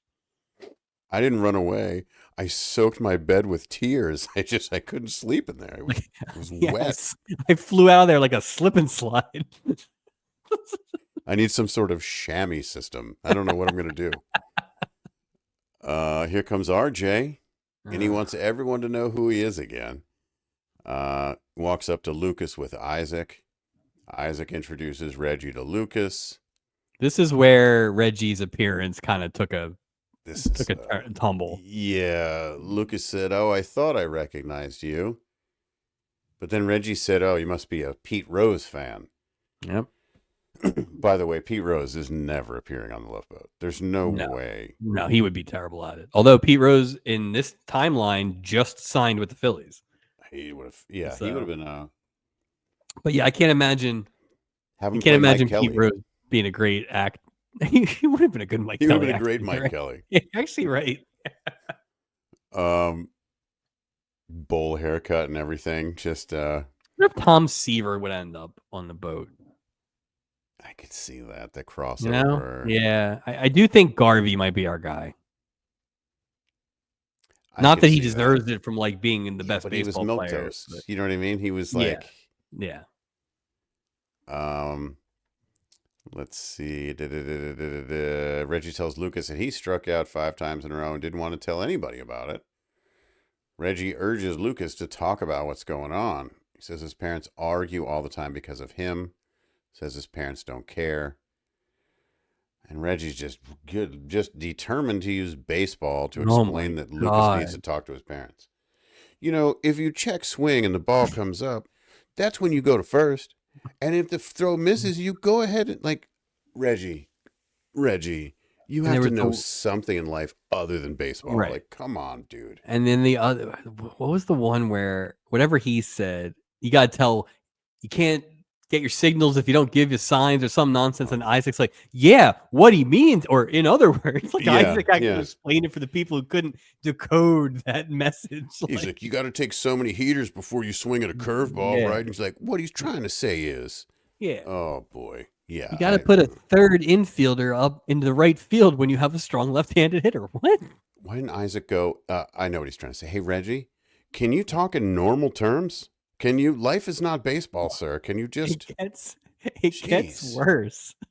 It gets worse when the parents come down because then he's like, "Hey, man, the game's over here." Or what the hell does that mean? Just anything. The oversized cap, like it's just. It was too much. Way too. They did a really good job of not going heavy on it early. Even they could have. It could have. Even been way the Cleo scene where she shoots him down. At least there's kind of context there, right? Well, she didn't smack him like it could have been. Right. Yeah. But yeah, this was terrible. This was like a Matt Christopher novel at the end or something. It's really bad. So Lucas walks up to his parents. Hey, they don't even ask him why he disappeared. They're just like, "Here, we have presents for you," and I'm like. What kind of message is this? Is that our child talking to the bartender and a stranger? Great. Is that RJ from Oakland? Who is that? Lucas says he doesn't want any presents. He wants to talk instead, which no 8-year-old's ever said in the history of 8-year-olds. Why not both, kid? He apologizes. I'd be like, well, let's see what the gifts are. He apologizes and says it's his fault they argue, and it's his fault they broke up. Here we go, Mike. No, son, your father's an asshole. Sherman just blurts out, Your mother and I are getting back together. Which I don't know a lot about, like child psychology or divorce, It can't be good, but dude. It can't could be not good. be a worse thing to tell a child. Could not be a worse thing. They always say, like, don't give kids false hope and stuff like that. Yeah, And this I would guy have went to. to it immediately, and then his defense was, "Oh, he was sad." Well, you know, I mean, come on, dude, you're an adult. Well, he's just like, come on, Millicent, get with it. Just Anyway, what? two birds. Yeah, I show up everywhere. I don't knock anyway. What's the Hey, difference? Come on. listen, Oh, this Sherman's march through your life. unbelievable. So Unbelievable. But again, Lucas is super happy about this. Sherman said it just popped out of his mouth. Then tells Millicent that he came on the cruise to try to get back together with Millicent. Bullshit. I call you think? bullshit. Absolutely. Absolutely.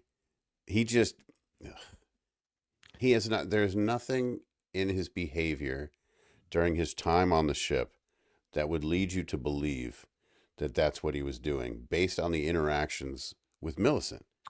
He didn't knock. He was just like rude. He was just Right, but I assuming. think you're looking at it in the context of trying to win her back. I think he is trying to have her back because Without really doing any work, basically. nobody walks out on Buddy Stanfield.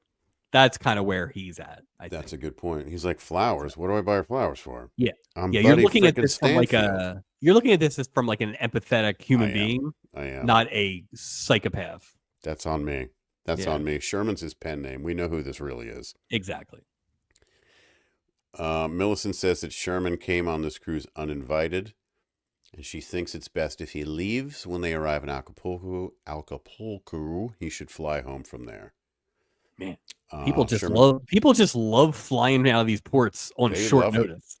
This pre 9/11 world where you could just hop anywhere on a plane. Here's $8 in cash. Can I have a ticket, please? No kidding. Where are you going to go? London. Whatever. Where do we go? Sherman asks who's going to tell Lucas. Millicent says, I will. I'm used to doing your dirty work. Right. So she lays him out. Dumb, not in a hysterical way. Out of town. Not in a hysterical way. Not in a I've been bottling this up. This felt very like matter of fact. Well, this felt very. She was coming at this from the point of view of a mother. Yeah, you know what I mean. Like this whole, I'll clean your mess up. Why would you do this? Blah blah blah blah blah. And it all seemed perfectly logical from her point of view, which is why it's so crazy what happens. Exactly. Because it almost felt like, and I don't know if good cop, bad cop was a phrase that was used commonly in the late 70s, but like if they had said that, basically, I always have to be the bad cop and you come in and be the good cop and all that kind of stuff. Like that's basically what they were saying. And you're right, because except for the next conversation where they kind of do the same dance, right? There's nothing that changed from her very legitimate problems with this guy and the 12 hours later. So. Well, and to your point too, I mean, she was already here with him. Yeah. And then saying we're going to get back together just was like, just go. Yeah. She's telling him, leave. I don't want you here. Leave. Goodbye, goodbye, goodbye. I'll handle it. Like, It's like those people. It's like those people when you're younger and everybody's drama and they're like, that's it. We're breaking up. Like when you have that in your mind already, you're done. Yeah. So it's like, she doesn't want to get back now. It's not cooler heads have prevailed later. No. It's not like, well, she's come to her senses. Right. It's the coming to the senses was leave. Everything you said in this scene and nothing you said in the following scenes. Yeah. Oof. And we go to break just to drive that dramatic point home. We're back. Oh boy. We see Cheryl, Doc, and Steubing poolside, and they're cheersing each other. Gopher walks up to the table and says hi. Cheryl asks Gopher to have a seat, and Gopher sits on Steubing's lap. Gopher jumps up and apologizes. He continues to apologize as he backs away from the table, and he trips over a lounge chair onto a passenger.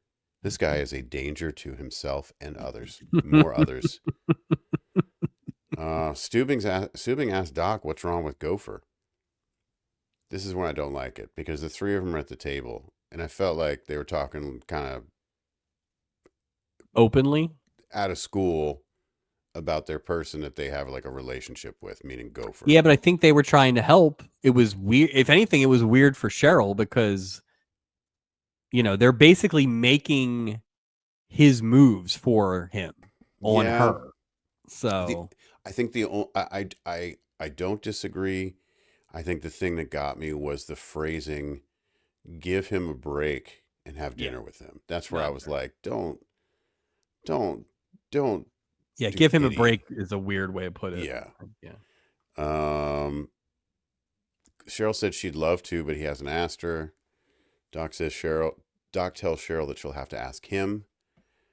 Okay.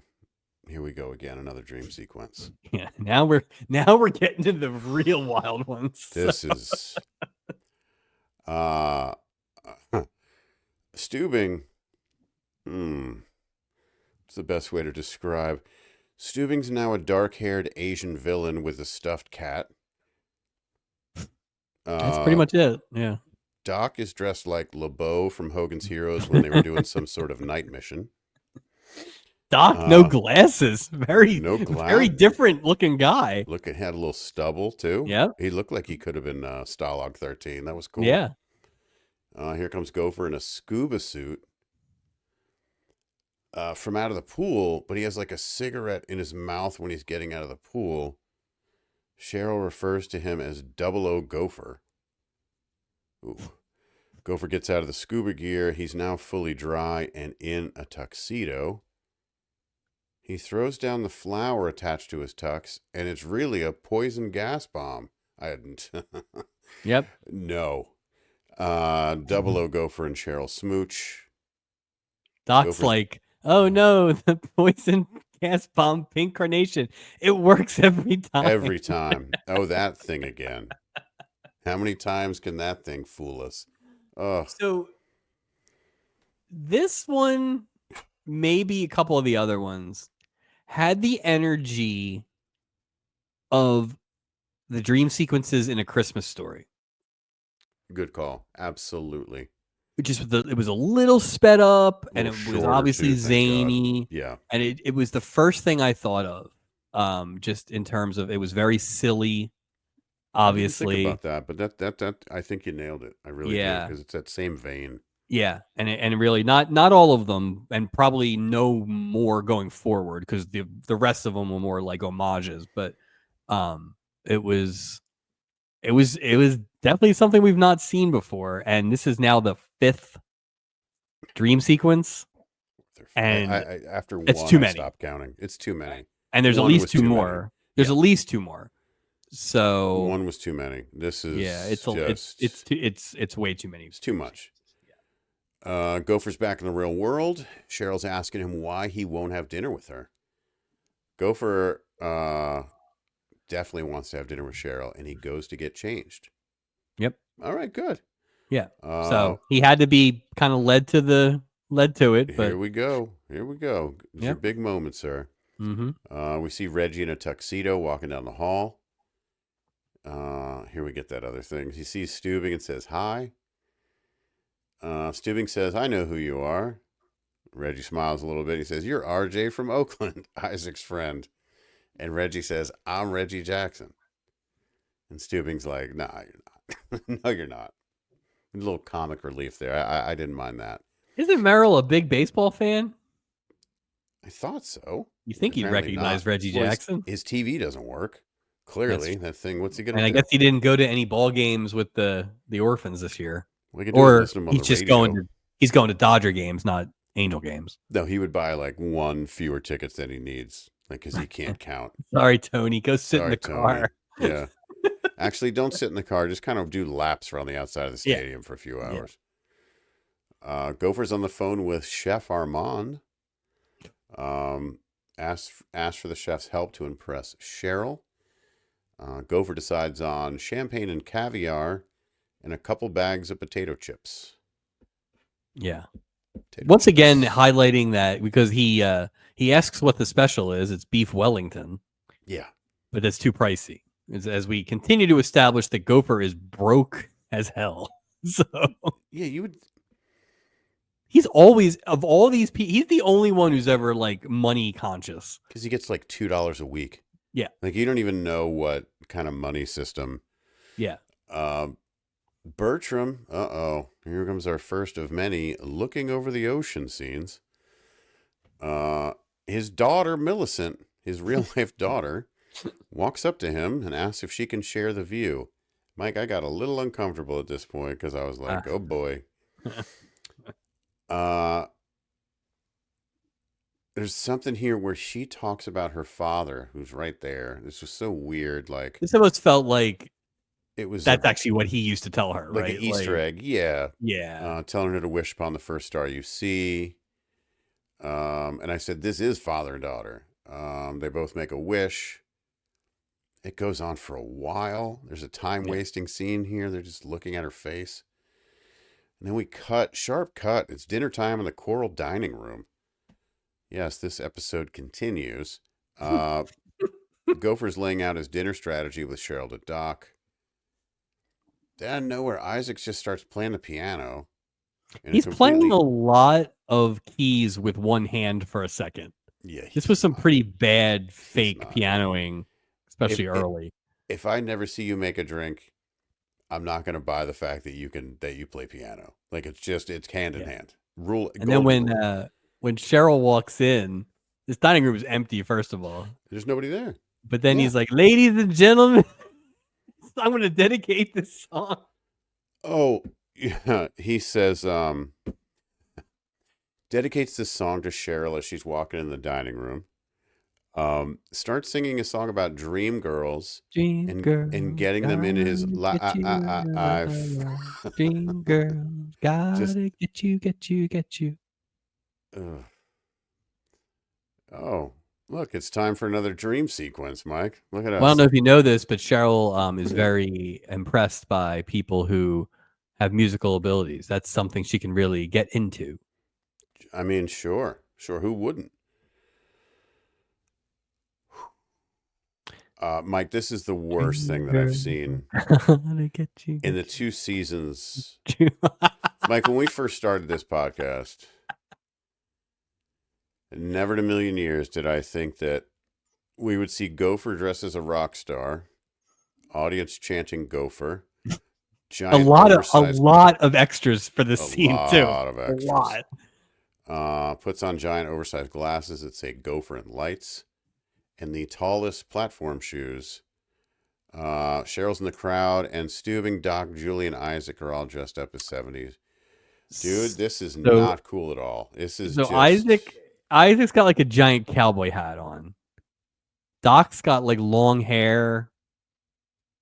Steubing is dressed like a captain, but almost more like a Captain and Tennille captain, right? With a hat on. Yeah, yeah. And then Julie's got like a long black wig on. And it's a lot. It's so bad. The song's great though. The song's great. I mean, come on. I mean, I love music. Gotta get you. Not a very not a lot of lyrics in that song. You just gotta get a hook. You just listen, roll with it. I'm telling you right now, I haven't thought about it yet, but I am getting this performance into the stubbies. Like, there's no question. If I can somehow get this as my ringtone, that would be fantastic. It's very catchy. It's very catchy. Gopher comes back to reality.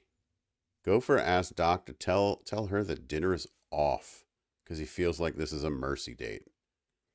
Now, would it have been more interesting because he asks where Cheryl is and she's over talking to Isaac, right? In a very funny scene where he starts to, she says, "Play it again, Sam," and Isaac's like, "I saw that movie." Like he says it really like a dumb guy. Yeah.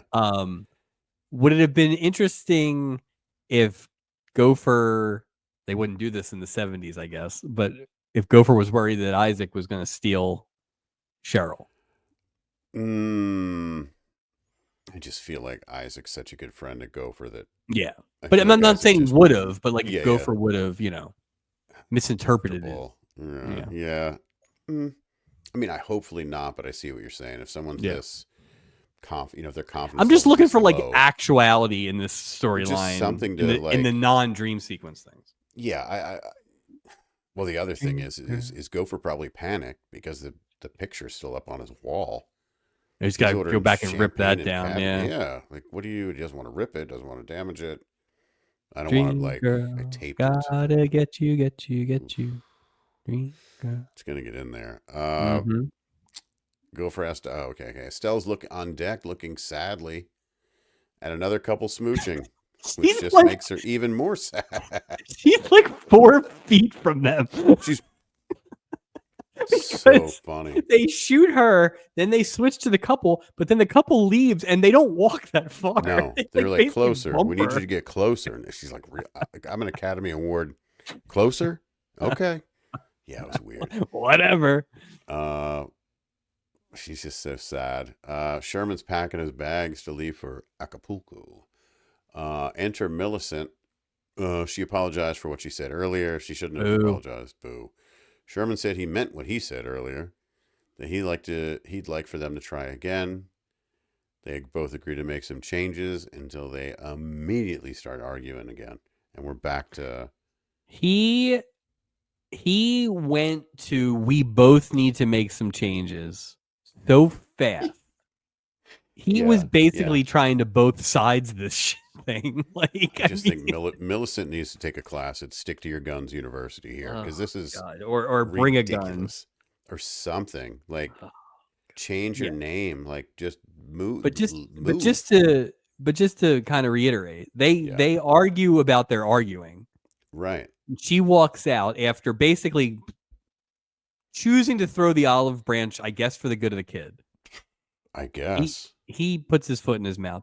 Bear in mind, this is the last scene we see before they get back together. Yeah. Yeah. So, this is going to lead to them getting back together. You can see that the road is paved clearly. Oh, yeah. Yeah. And we go to break. I wrote another break. But then I was like, well, the sooner I get to a break, the sooner we're going to get to the end of this odyssey. That's true. Reggie Jackson's on deck. And now he's trying to convince himself that he's Reggie Jackson. He's screaming, I am Reggie Jackson. Steubing walks up and says, too bad you don't look like the real Reggie Jackson because you'd be the most popular guy on this ship. Wah, wah, wah. Steubing almost playing the Gopher role this week. Steubing enters the dining area and Bertram sees him. He asks Steubing if he's seen Mrs. Castlewood. She called Steubing and said she won't be joining. She lost her appetite. I thought she already... Wait a minute. How many times do you get to dine at the captain's table? Well, apparently every night. That's why it must have been why she called Steubing. It must have been a light. Like why? Bertram gets up and leaves the dining room. Okay. Also, like, why does the captain know the eating schedule of every passenger? Yeah. Oh, Millicent won't be joining us. Come on. Yeah, he knows. You wouldn't. In fact, I remember working at a company, right? And this is in the same vein where before this, the CEO would join a meeting, he would come to me and go, look, Mike, I need talking points, right? There's no way he would know all these things to just rattle off, much like this, like Steubing's, passenger, blah, blah, blah. Stop it. You think he just makes it up? Yep. 100%. Just he does 100%. It quick though, so nobody. I feel like as long as he delivers it with confidence, nobody really exactly. Knows. It's not a lie if you think it's true. And he's a captain. You're not going to go. Oh, most sea captains lie through their teeth. Yeah. You're not going to think that. It'd be great if he's like, who? Yeah, huh? I don't know what I'm talking about. How would I know? I don't even know your name. You know. He's just walking around just saying like Steubing, just so everyone knows his name. Ugh. Millicent and Lucas are at the table together. Lucas is asking for his dad. Oh boy, here we go, dude. Doc and Isaac bring a very heavy birthday present. Lucas wants to wait to open it until his dad arrives, which is something never said by an 8-year-old when you hand them a present. Lucas says that he should call his dad. Millicent starts to tell Lucas that she and Sherman aren't getting back together. Boom, and Sherman's here. He's like cable guy. He's always there. I'm right here. Was he just Somebody say waiting? Sherman. Was he just waiting in the lobby for this opening? It's like a Beetlejuice thing. If I hear my name 3 times, poof. They all have dinner together, and Sherman tells Millicent that he loves her. And I wrote, what? How? What just Why? happened? Is it all Yeah. just bullshit? Like, I don't. It doesn't Well, make like any I said, I sense. think he's decided they're getting back together. Now, the thing is, I didn't even think about this, but like he not only they have that argument and everything, then he straight up disregards what she requested. 100%. Like the only Again. way this actually works out in life is that you have this conversation in a few weeks on shore, you know, after you have had some time to cool off, right? No, he gaslit her. Well, that, and they're in such a controlled environment. Like, nothing about this world they're in on a cruise ship represents the real world itself. So to me, it's really easy to throw this out there in, within the context of a cruise versus You know what this also going is? home. Yeah. If you ever dated a waitress or a bartender or something like that, and then it didn't work out, Yeah. the asshole move is I that know where you you're then going go in when they're with. working Yeah. Yeah. Yeah. Yeah. because they have to be there. Yeah. They Yep. can't leave. It's not their fault. You have made a decision to put yourself in that spot. Well, you That's what force the happened here. you force the awkwardness. Exactly. He is, unless she literally locks the cabin door and never goes out, she is susceptible to this guy on the boat. Well, he has zero respect for her.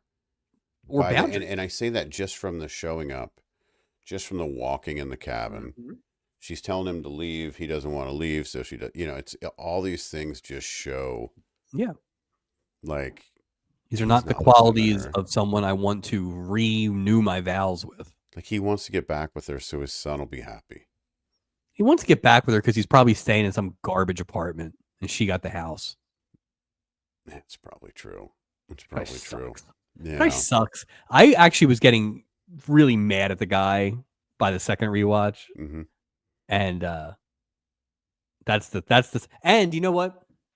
We've talked about this with other characters. Captain Dave is the one I always bring up, where it's like I hated Captain Dave, but I was supposed to, and that was good acting. Yeah, no, that I was agree. like that guy did a great job of making me hate that character.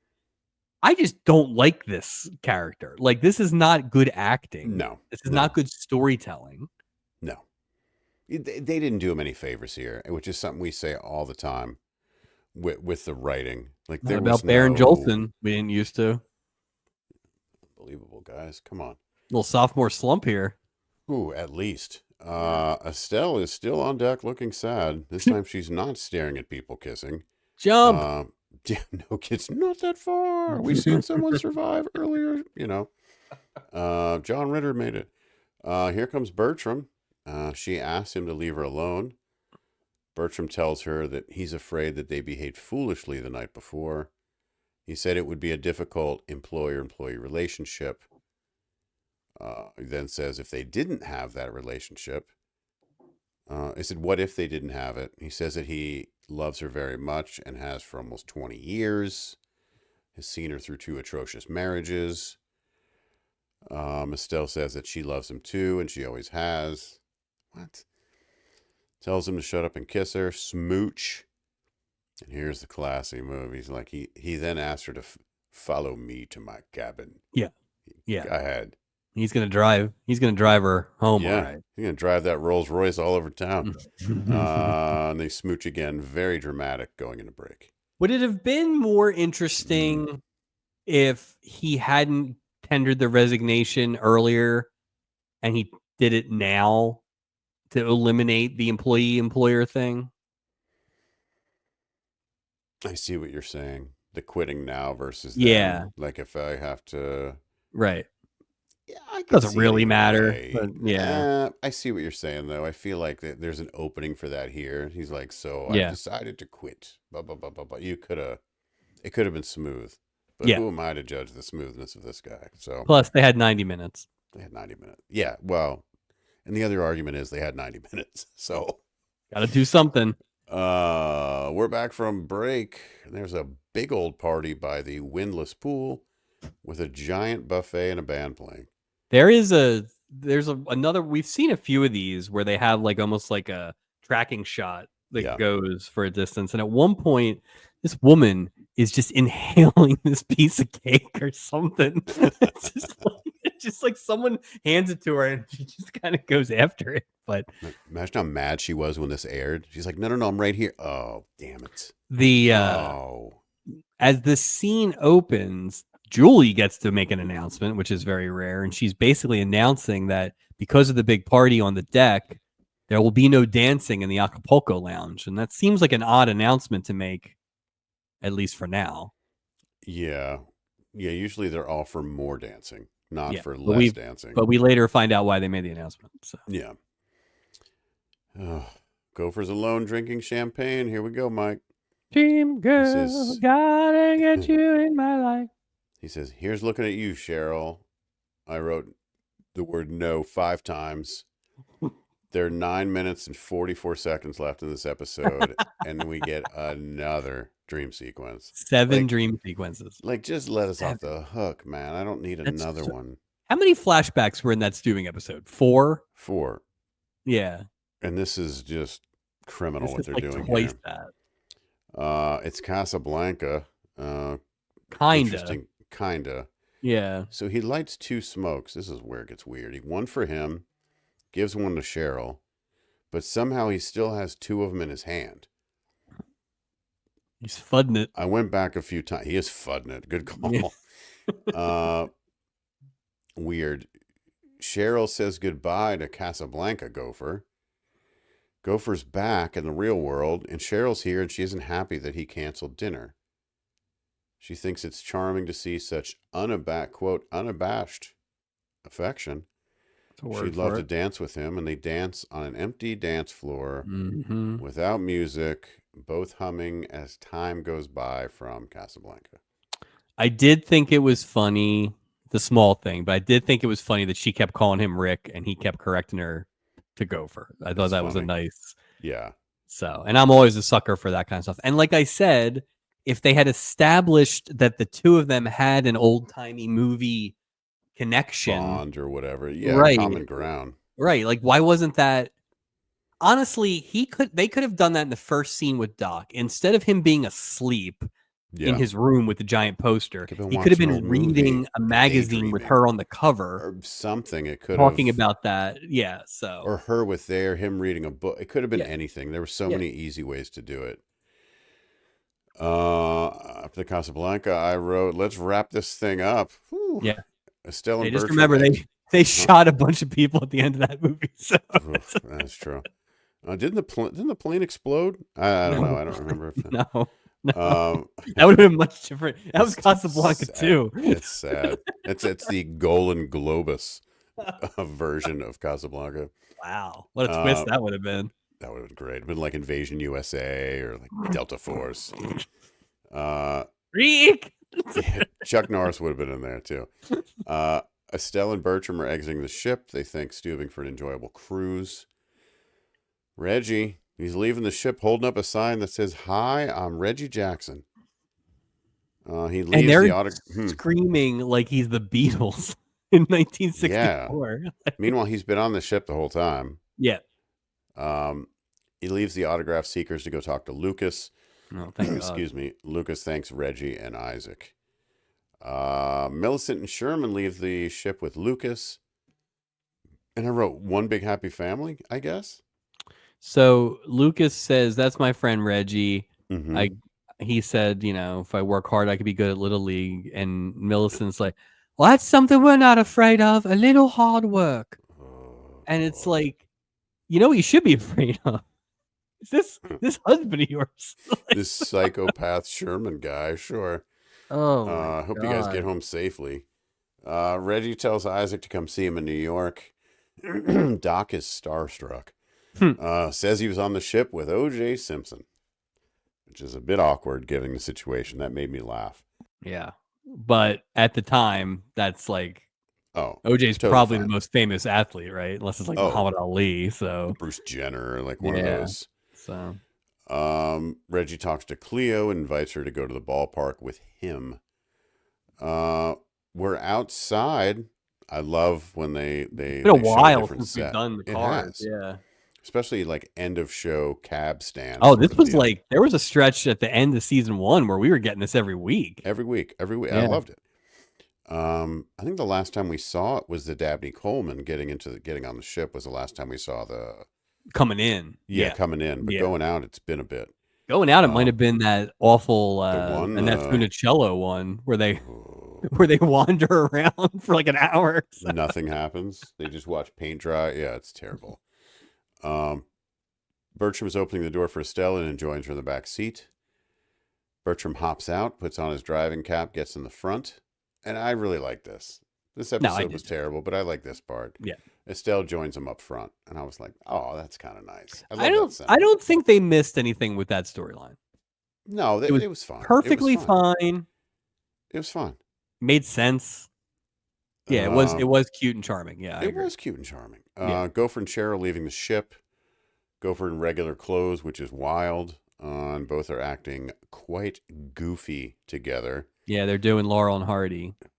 And Julie says... And again, they're doing a very good Laurel and Hardy. Again, I give Haley Mills a lot of credit. She went with step for step with Fred Grandy. Like, absolutely step for step.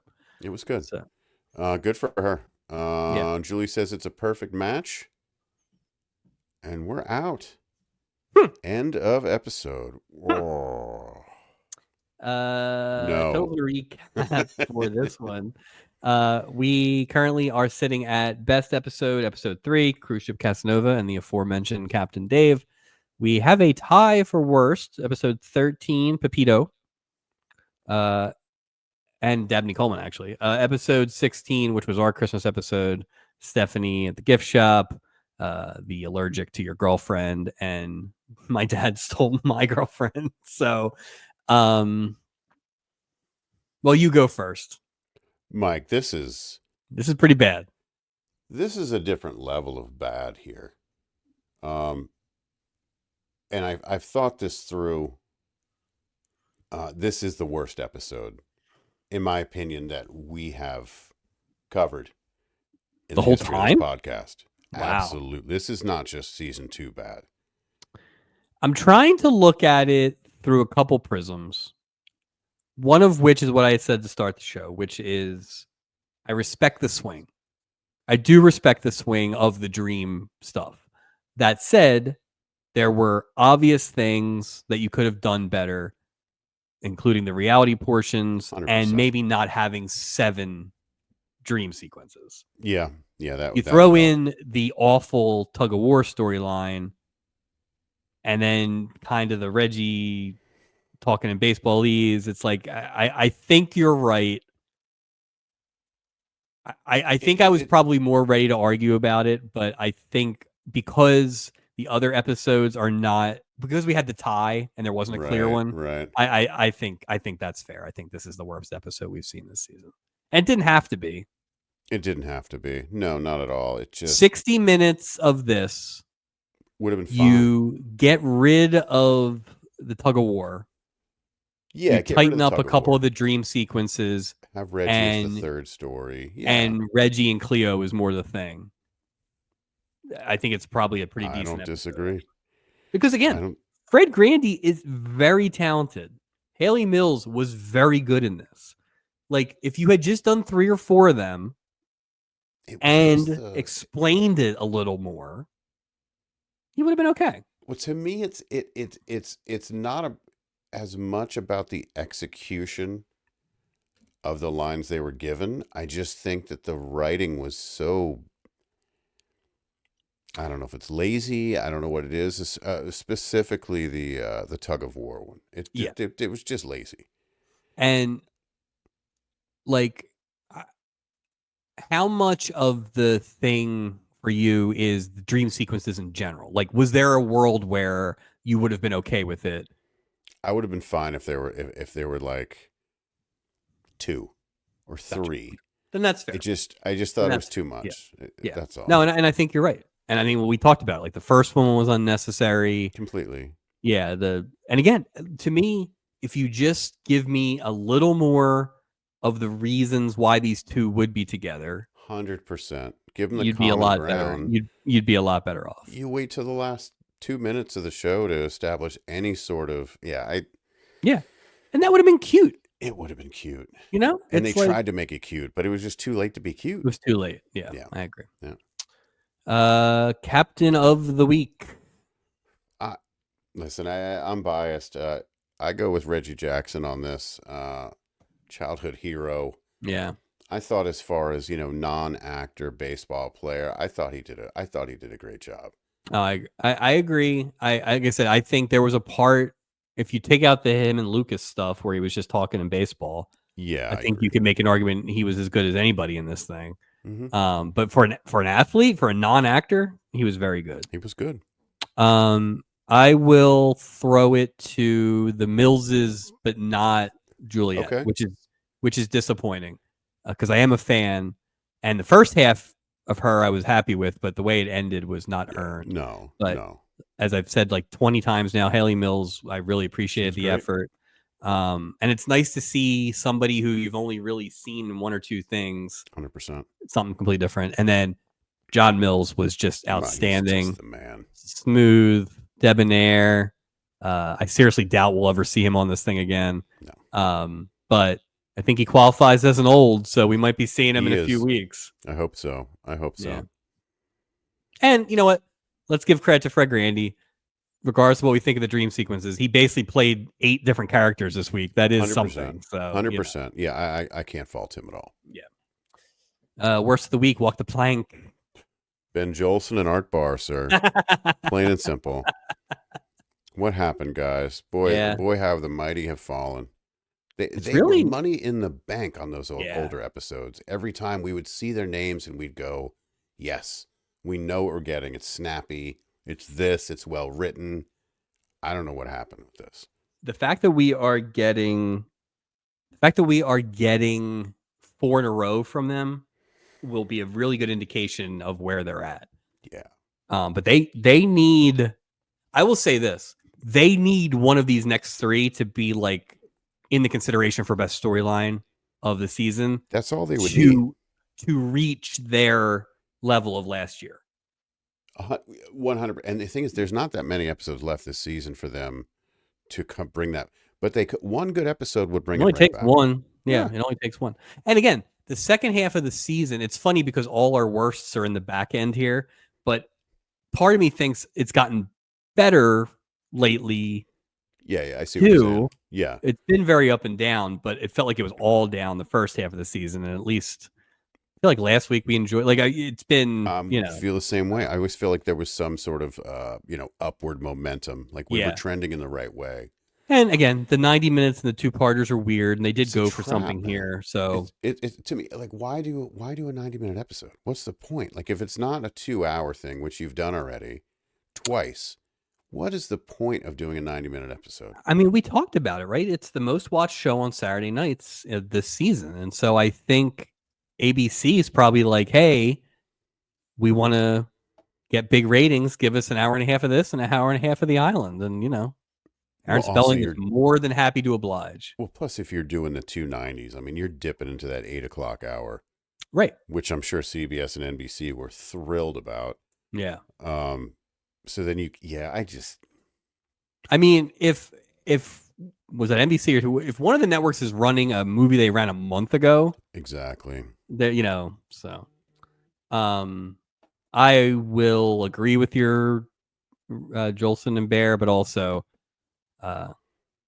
Buddy Stanfield / Sherman, always awful, just awful, and I look forward to seeing him at the awards again. That is totals and a recap for this week. Wonderful. It's time to check the old mailbag, Mike, and we do have a new email. Yay!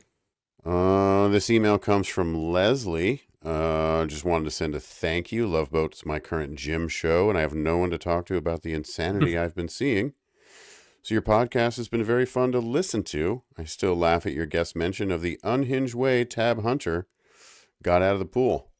Oh wow, that's an old. Jimmy. That's Jimmy in episode 6.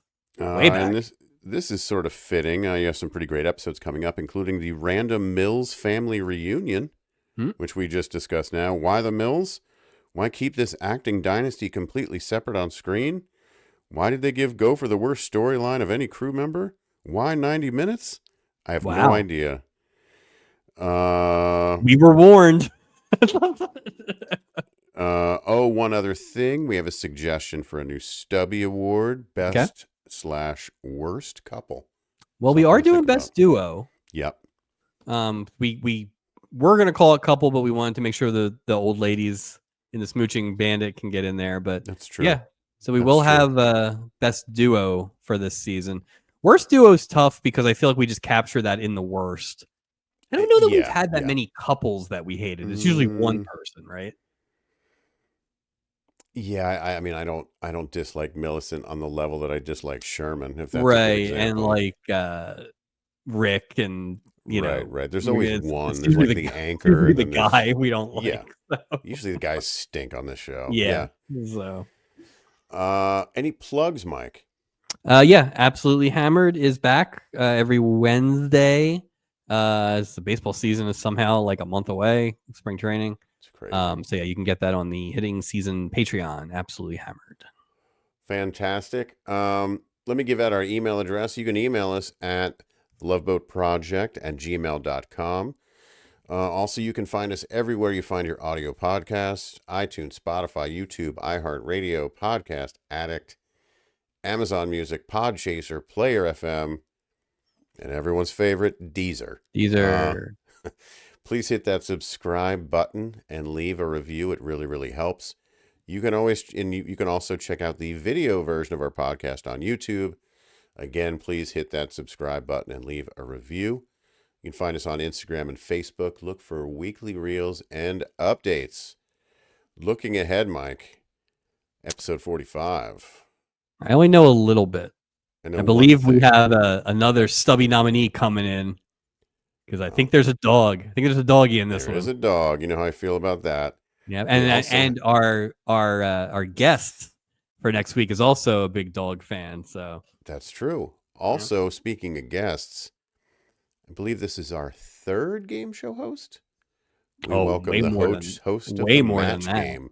I mean, big ones though. Who are the big ones that we had? We had Monty Hall, who's still Richard in the Dawson, Hall of Fame, Richard Dawson, Peter Marshall. You know what? I forgot about Dawson. That's where Bert Convey, the guy, businessman number one. Businessman. So the rich tradition continues. This show loves game show hosts. They love it. So we will see that. Honestly, we've had a shockingly good run of them for the most part. I agree, except for the Monty Hall, where he just played Monty Hall. He should have been in this episode. He would, just stand there, Mr. Hall. So that's next time, episode 45. Well, we did it, Mike. Yep. We did it. Anything to add before we get out of here? Just one thing. Oh, no. Dream girl, gotta get you.